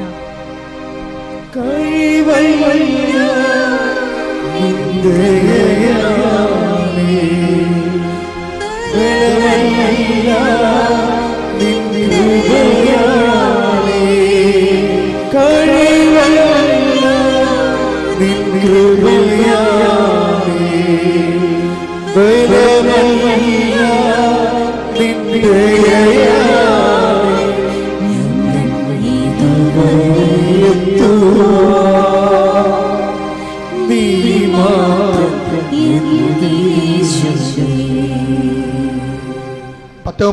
ലൂക്കാന്റെ സുവിശേഷം. ശ്രുതിക്കട്ടെ. ഹല്ലേലൂയ, ഹല്ലേലൂയ, ഹല്ലേലൂയ, ഹല്ലേലൂയ. യേശുവേ നന്ദി. ഹല്ലേലൂയ, ഹല്ലേലൂയ. യേശുവേ ആരാധന, ആരാധന, ആരാധന. ലൂക്കാ 10:35. അടുത്ത ദിവസം അവൻ സത്രം സൂക്ഷിപ്പുകാരന്റെ കയ്യിൽ 2 ദനാറ കൊടുത്തിട്ട് പറഞ്ഞു, ഇവന്റെ കാര്യം നോക്കിക്കൊള്ളണം. കൂടുതലായി എന്തെങ്കിലും ചെലവാകുന്നെങ്കിൽ ഞാൻ തിരിച്ചു വരുമ്പോൾ തന്നുകൊള്ളാം. അപ്പൊ ചില സമയം സന്ധിപ്പിന്റെ സമയത്ത് നമുക്ക് കൂടുതൽ ചിലവാകും. ഇന്നലെ ഒരു സാക്ഷ്യം പറയണത്, ഇന്നലെ മോള് സാക്ഷ്യം പറഞ്ഞ പേര് ഞാൻ മറന്നുപോയി. അത് പറയണത്, ഞാൻ പണ്ടൊക്കെ ഒരു മനുഷ്യന്, ഓർത്തഡോക്സ് സഹോദരിയാണ്, പണ്ടൊക്കെ ഒരു മനുഷ്യന് ഞാൻ ഒന്നും കൊടുക്കത്തില്ലായിരുന്നു. അങ്ങനെ കൊടുക്കണമെന്ന് എനിക്ക് തോന്നിയിട്ടില്ലെന്ന്. ഉടമ്പടി എടുത്തപ്പോഴാണ് എനിക്ക് തോന്നിയത് മറ്റുള്ളവരുടെ കാര്യം നമ്മൾ ശ്രദ്ധിക്കണം. അതുകൊണ്ട് ഇപ്പം എന്നാ എൻ്റെ കൈ വന്നതുപോലെ ഞാൻ കൊടുക്കുമെന്ന്. അത് വലിയ നോട്ടായാലും ചെറിയ നോട്ടായാലും കയ്യിൽ എന്താ കിട്ടണത് അത് ഞാൻ കൊടുക്കുമെന്ന്. അപ്പം എന്താ പറ്റി? കൊടുത്തപ്പോൾ എന്ത് പറ്റി? കൊടുക്കുകയും നിങ്ങൾക്ക് ലഭിക്കും, അമർത്തി കുരുക്കി നിറച്ച് അളന്ന് അവൻ നിന്റെ മടിയിലോട്ട്. കർത്താവിന്റെ വാക്കതാണ്. 6:36 ലൂക്കാ സുവിശേഷം. ശ്രുതിക്കട്ടെ. ഹല്ലേലൂയ, ഹല്ലേലൂയ, ഹല്ലേലൂയ, ഹല്ലേലൂയ. യേശുവേ നന്ദി, യേശുവേ സ്തുതി. ഹല്ലേലൂയ, ഹല്ലേലൂയ, ഹല്ലേലൂയ, ഹല്ലേലൂയ. ലൂക്കാ 6:38. കൊടുക്കുവിൻ നിങ്ങൾക്കും ലഭിക്കും, അമർത്തിക്കുലുക്കി നിറച്ചളന്ന് അവർ നിങ്ങളുടെ മടിയിൽ ഇട്ടുതരും. അതാണ് വിഷയം. അമർത്തിക്കുലുക്കി നിറച്ചളന്ന് അവൻ നിന്റെ മടിയിലിട്ട് തരും. അതായത് ഈ രണ്ട് കക്ഷികൾക്കും നല്ല ജോലി ഉയർച്ച വന്നിരിക്കണത്, ആവശ്യത്തിലേറെ പണമായി. എന്താ കാര്യം? ആ ഈ ഉടമ്പടിയെ സംബന്ധിച്ചിടത്തോളം അതിന് 2 പ്രവർത്തനങ്ങളാവുള്ളൂ. ഒന്ന് യാക്കോബിൻ്റെ പ്രവർത്തനം, രണ്ടാമത്തത് ഫിലിപ്പോസിൻ്റെ പ്രവർത്തനം. ഈ യാക്കോബിൻ്റെ പ്രവർത്തനത്തെ പറയണം, നിങ്ങൾ ആദ്യം ദൈവരാജ്യത്തെയും, അതാണ് ആദ്യം നോക്കേണ്ട പ്രയോറിറ്റി. എന്താണ് ആദ്യം ചെയ്യേണ്ടത്? എന്താണ്? ഫിലിപ്പോസിൻ്റെ പ്രവർത്തനമാണ് ചെയ്യേണ്ടത്. പ്രേക്ഷിത പ്രവർത്തനത്തിനാണ് മുൻതൂക്കം. കരുണയുടെ വർഷം മാർപ്പാപ്പ പ്രഖ്യാപിച്ചപ്പോൾ ഞാനിവിടെ എനിക്ക് കിട്ടിയിട്ടുള്ള കർത്താവിൻ്റെ നിർദ്ദേശം, കരുണയുടെ ഏറ്റവും വലിയ കാരുണ്യം എന്ന് പറയുന്നത് കർത്താവിനെ അറിയാത്തവരെ അറിയിക്കണതാണ് ആദ്യത്തെ കാരുണ്യം. കർത്താവിനെ അറിയാതെ ഒരു മനുഷ്യനെ നമ്മൾ സഹായിക്കുന്നതിന് രണ്ടാമത്തെ ഗ്രേഡേ ഉള്ളൂ. കർത്താവിനെ അറിയിക്കുന്ന, അതുകൊണ്ടാണ് നിങ്ങൾ ആദ്യം എന്ത് ചെയ്യണത്? എന്താണ് 6:33 എന്താ പറയണത്? നിങ്ങൾ ആദ്യം അവിടുത്തെ രാജ്യവും. പീലിപ്പോസിൻ്റെ ജോലിയാണത്. പീലിപ്പോസ് എന്താ ചെയ്തത്? എത്ര വലിയ കൊലകൊമ്പനാണെങ്കിലും ശരി, അവൻ്റെ കൂടെ ചേർന്ന് നടന്നിട്ട് അങ്ങോട്ട് ചോദിക്കും. എന്താ ചോദിക്കണത്? വായിക്കണമല്ലാതെ മനസ്സിലാകുന്നുണ്ടോ എന്ന്. ബൈബിൾസ് പറയും, കൊല്ലാൻ കൊണ്ടുപോകുന്ന കുഞ്ഞാടിനെ പോലെ അവൻ ശാന്തനായിരുന്നു. ഇത് പ്രവാചകൻ തന്നെക്കുറിച്ച് പറയുന്നതോ വേറെ ആൾക്കാരെക്കുറിച്ച് പറയുന്നതോ എന്ന് പറയുമ്പോൾ എന്നെ ഒന്ന് കയറി ഇരിക്കാൻ അനുവദിക്കുമോ? ആരെക്കുറിച്ചാണെന്ന് ഞാൻ പറയാമോ? അത് ക്രിസ്തുവിനെക്കുറിച്ചാണെന്ന് പറയും. ക്രിസ്തുവാണ് പാപത്തിന് പരിഹാരമായെന്ന് പറയും. അവൻ്റെ നാമത്തിൽ നമുക്ക് പാപത്തിന് പകരക്കാരനായി അവൻ മരിച്ചു. അവൻ്റെ പീഡാസഹനങ്ങളിൽ പ്രസാദിച്ചുകൊണ്ട് പാപത്തിൽ നമുക്ക് ഇളവ് നൽകി. അതുകൊണ്ട് ദൈവം അവനെ മഹത്വപ്പെടുത്തി ഉയർത്തെഴുന്നേൽപ്പിച്ചു. അവൻ്റെ ഉയർപ്പിൽ വിശ്വസിക്കുമ്പോൾ നമുക്ക് ഉയർത്തെഴുന്നേൽപ്പ് കിട്ടും. അതിന് നമ്മൾ ജ്ഞാനസ്നാനം സ്വീകരിക്കണമെന്ന് പറഞ്ഞപ്പോൾ ഈ എത്യോപ്യക്കാരൻ ഫൈനാൻസ് മിനിസ്റ്റർ പറഞ്ഞു, വെള്ളമുണ്ടല്ലോ, എന്നെ ജ്ഞാനസ്നാനപ്പെടുത്താൻ അമാന്തമുണ്ടോ എന്ന് ചോദിച്ചു. അങ്ങനെ പീലിപ്പോസ് അദ്ദേഹം ജ്ഞാനസ്നാനപ്പെടുത്തും. എന്നിട്ട് എന്ത് ചെയ്യും? പെട്ടെന്ന് പൗലോസപ്പോസൻ പീലിപ്പോസിൻ്റെ ഹബക്കൂക്കിൻ്റെ പുസ്തകത്തിൽ എഴുതിയിരിക്കുന്ന പോലെ ദാനിയേലിൻ്റെ ഹബക്കൂക്കിനെ കുത്തിന് പിടിച്ചുകൊണ്ട് പൊക്കിക്കളഞ്ഞില്ലേ, അതുപോലെ തന്നെ പീലിപ്പോസിനെ പിടിച്ച് പൊക്കിക്കളഞ്ഞ് അവിടുന്ന് മാറ്റും. എന്താണ്? ഇവൻ ഫൈനാൻസ് മിനിസ്റ്ററാണ്, ഇവൻ ജ്ഞാനസ്നാനപ്പെട്ടിരിക്കുകയാണ്, അവന് നിത്യരക്ഷയ്ക്ക് അവൻ അർഹനായി തീർന്നിരിക്കുകയാണ്. പക്ഷേ എന്താ പ്രശ്നം വെച്ചാൽ, ഇവൻ ഫൈനാൻസ് മിനിസ്റ്റർ ആയത് കാരണം ഇവനോട് സാമ്പത്തിക ഇടപാടുകൾ വരാൻ സാധ്യതയുണ്ട്. അതാണ് വിഷയം. നമ്മളൊരാളെ കർത്താവിലേക്ക് കൊണ്ടുവരുമ്പോൾ ആ വിഷയത്തിൽ അവൻ്റെ ആത്മരക്ഷ കഴിഞ്ഞാൽ ചാപ്റ്റർ ഈസ് ക്ലോസ്ഡ്. അതുകൊണ്ട് നിങ്ങളെ വിളിക്കുകയും ഫോൺ നമ്പറിലൊക്കെ ചെയ്യുമ്പോൾ അങ്ങോട്ടും ഇങ്ങോട്ടും വായ്പ ചോദിക്കുക, അങ്ങോട്ടും ഇങ്ങോട്ടും വായ്പ കൊടുക്കുക, അങ്ങനെയുള്ള സംഭവത്തൊന്നും കൃപാസന അനുവദിക്കാത്തതിൻ്റെ കാരണവും ഇവിടുത്തെ ചില പണ്ട് എക്സിക്യൂട്ടീവ് ഉടമ്പടി ഉണ്ടാകുന്ന മുമ്പ് ഇവിടെ കുറേ ആൾക്കാർ എക്സിക്യൂട്ടീവ് അംഗങ്ങൾ അങ്ങോട്ടും ഇങ്ങോട്ടും ഒക്കെ ഭയങ്കര വായ്പ കൊടുക്കലായിരുന്നു. ആ മാസം ഇവന്മാരുടെ അവസാനം അമ്മൽ തല്ലി പിരിഞ്ഞ് ഞാൻ എല്ലാத்தைയും ഡിസ്മിസ് ചെയ്ത്. ഡിസ്മിസ് ചെയ്തില്ലെങ്കിൽ തന്നെ അങ്ങോട്ടും ഇങ്ങോട്ടും കാശ് വായ്പ മേടിക്കണവനെയൊക്കെ ഞാൻ ന്യൂട്രായിട്ട് എക്സിക്യൂട്ടീവ് മാറ്റി. എന്താ കാര്യം? ഇവന്മാർ കർത്താവിൻ്റെ ശുശ്രൂഷക്കാരല്ല, കുടുംബം കഴിയാൻ വേണ്ടി വൈദ്യപ്പഴപ്പിന് വേണ്ടി അങ്ങോട്ടും ഇങ്ങോട്ടും കൃപാസനം ദുർവിനിയോഗിക്കുകയാണ് ചെയ്യണത്. അപ്പോൾ അത് ദൈവഹിതത്തിനെതിരാണ് സംഭവം. അപ്പോൾ എപ്പോഴും നമ്മൾ ശ്രദ്ധിക്കേണ്ട വിഷയം എന്ന് വെച്ചാൽ, നിങ്ങൾക്ക് നമ്പറൊക്കെ വാങ്ങിക്കാം, പക്ഷേ കർത്താവിൻ്റെ കാര്യമല്ലാതെ വേറെ ഒരു സാധനം നിങ്ങൾ ഡീൽ ചെയ്യരുത്. മനസ്സിലായില്ലേ? അതുപോലെ തന്നെ തന്നിരിക്കുന്ന നേർച്ച വസ്തുക്കളൊക്കെ എല്ലാം മറ്റുള്ളവൻ്റെ വേദനയിൽ ദൈവത്തെ കൈമാറാൻ വേണ്ടിയുള്ള ദൈവസൗഹൃദത്തിൻ്റെ ഒരു മാധ്യമമാണത്. അപ്പോൾ ദൈവമായിരിക്കണം നിങ്ങളുടെ ചിന്തയിലുള്ളത്. പീലിപ്പോസ് അത് കഴിഞ്ഞപ്പോൾ അവിടുന്ന് ഡിസ്പേഴ്സായി, പിന്നെ അവിടെ നിന്നില്ല ആ സംഭവം. അപ്പം അതുകൊണ്ട് എപ്പോഴും നമ്മൾ ശ്രദ്ധിക്കേണ്ടത് ആദ്യം ദൈവരാജ്യമാണ്. എന്താണ്? കർത്താവിനെ അറിയാത്തവരെ അറിയിക്കുക. പിന്നെ എന്താണ് ചെയ്യേണ്ടത്? പിന്നെയാണ് അവിടുത്തെ നീതി. എപ്പോഴും ഓർത്തേക്കണം. അപ്പം നീതി എന്ന് പറയുന്ന യാക്കോബിൻ്റെ സുവിശേഷത്തിൻ്റെ മെത്തേഡിന് 2ാം സ്ഥാനമാണ് സുവിശേഷത്തിലുള്ളത്. ആദ്യം ദൈവരാജ്യം, പിന്നെ അതിൻ്റെ നീതി. അപ്പം അതുകൊണ്ട് എപ്പോഴും നമ്മൾ ശ്രദ്ധിക്കുന്നത് അതുകൊണ്ട് തന്നെ ഈ ഉടമ്പടിയിൽ ഈ 2 സംഭവമുണ്ട്. എന്താണ് ഉടമ്പടിയിലുള്ള? പ്രേക്ഷിത പ്രവർത്തനമുണ്ട്, ഉപവിപ്രവർത്തനമുണ്ട്. ഇത് നിങ്ങൾ കണ്ണും പൂട്ടി ദൈവത്തിൻ്റെ സ്നേഹത്തോടെ ചെയ്യുകയാണെങ്കിൽ ബാക്കി എൻ്റെ ദൈവം എന്താ പറഞ്ഞത്?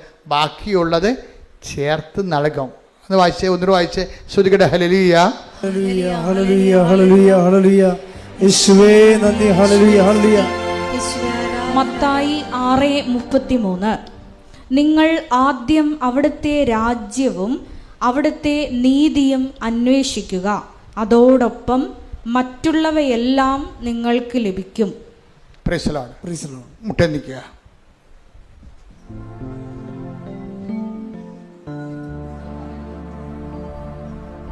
നമുക്കൊരു പാട്ട് പാടി പ്രാർത്ഥിച്ച് സ്തുതിച്ച് ഹല്ലേലൂയ ഹല്ലേലൂയ ഹല്ലേലൂയ ഹല്ലേലൂയ ഹല്ലേലൂയ.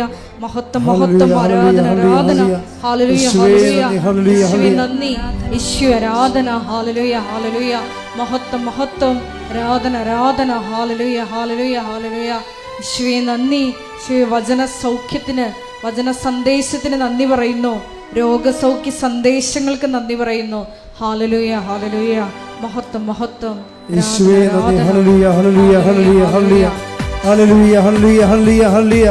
യേശുവേ ആരാധന ആരാധന ആരാധന. കൈകളടിച്ചുകൊണ്ട്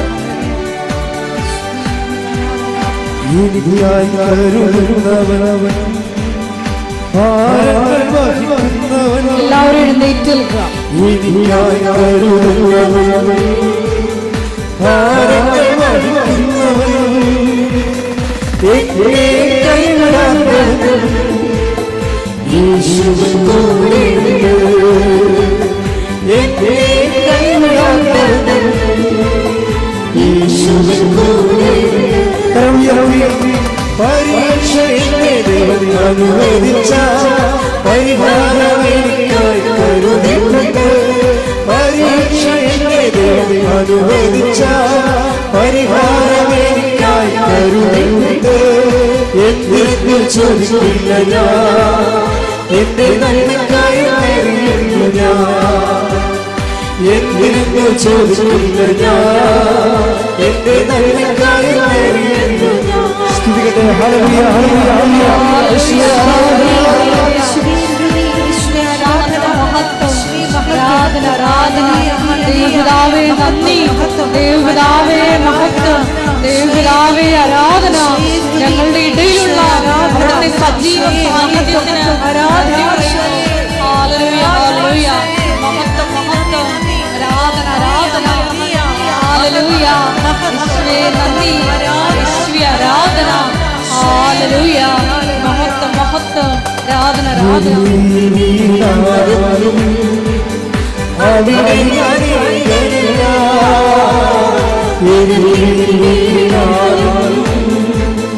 അവിടെ ഞാനില്ല, വീഴുന്നത് തീരില്ല,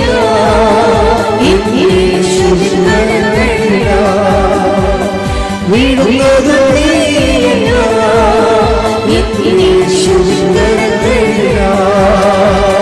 പരീക്ഷ അനുവദിച്ച പരിഹാരം എനിക്കായി കരുതി.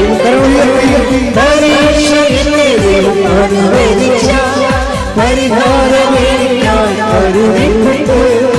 എന്തിനു ചോദിച്ചില്ല ഞാൻ, എന്റെ നന്മയ്ക്കായി നേരിടുന്നു ഞാൻ.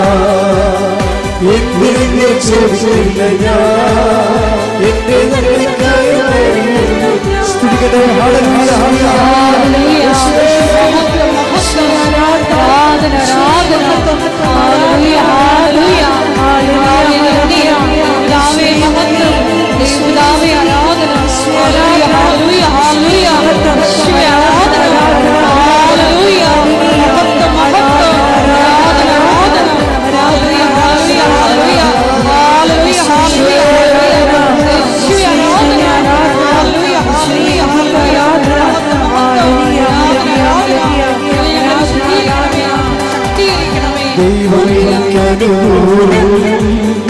അത് അറിയിക്കുന്നു ഞാൻ,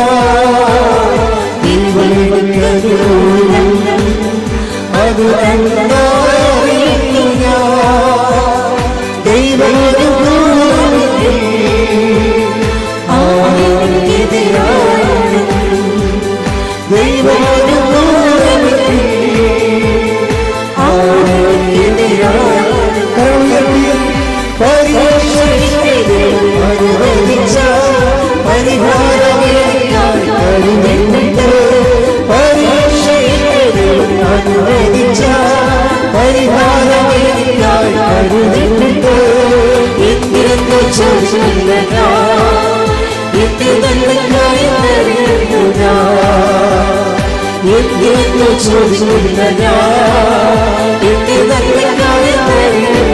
സ്തുതിക്കട്ടെ. Hallelujah,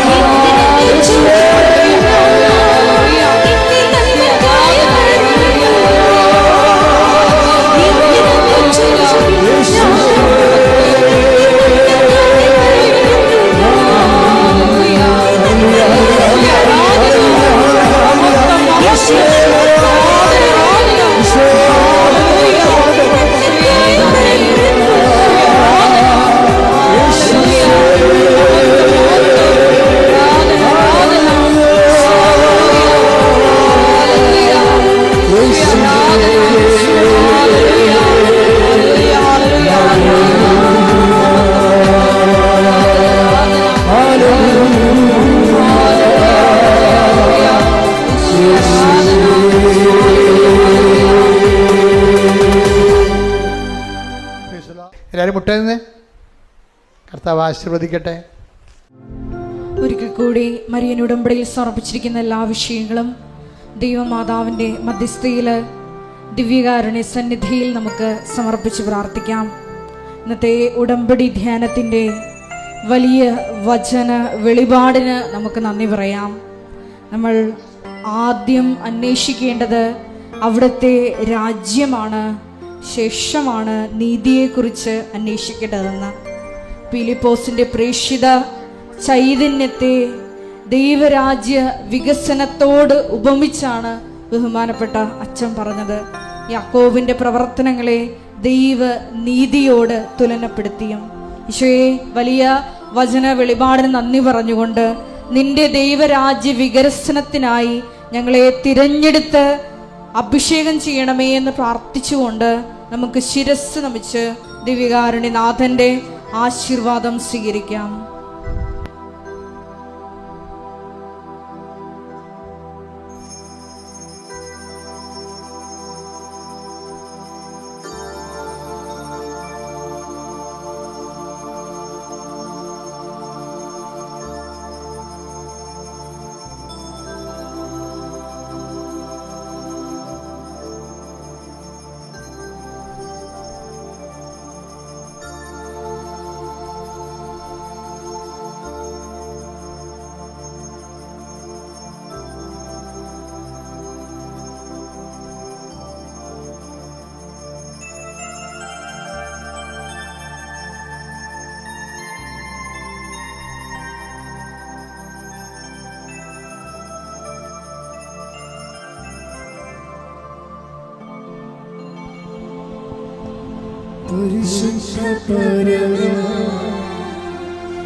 Hallelujah.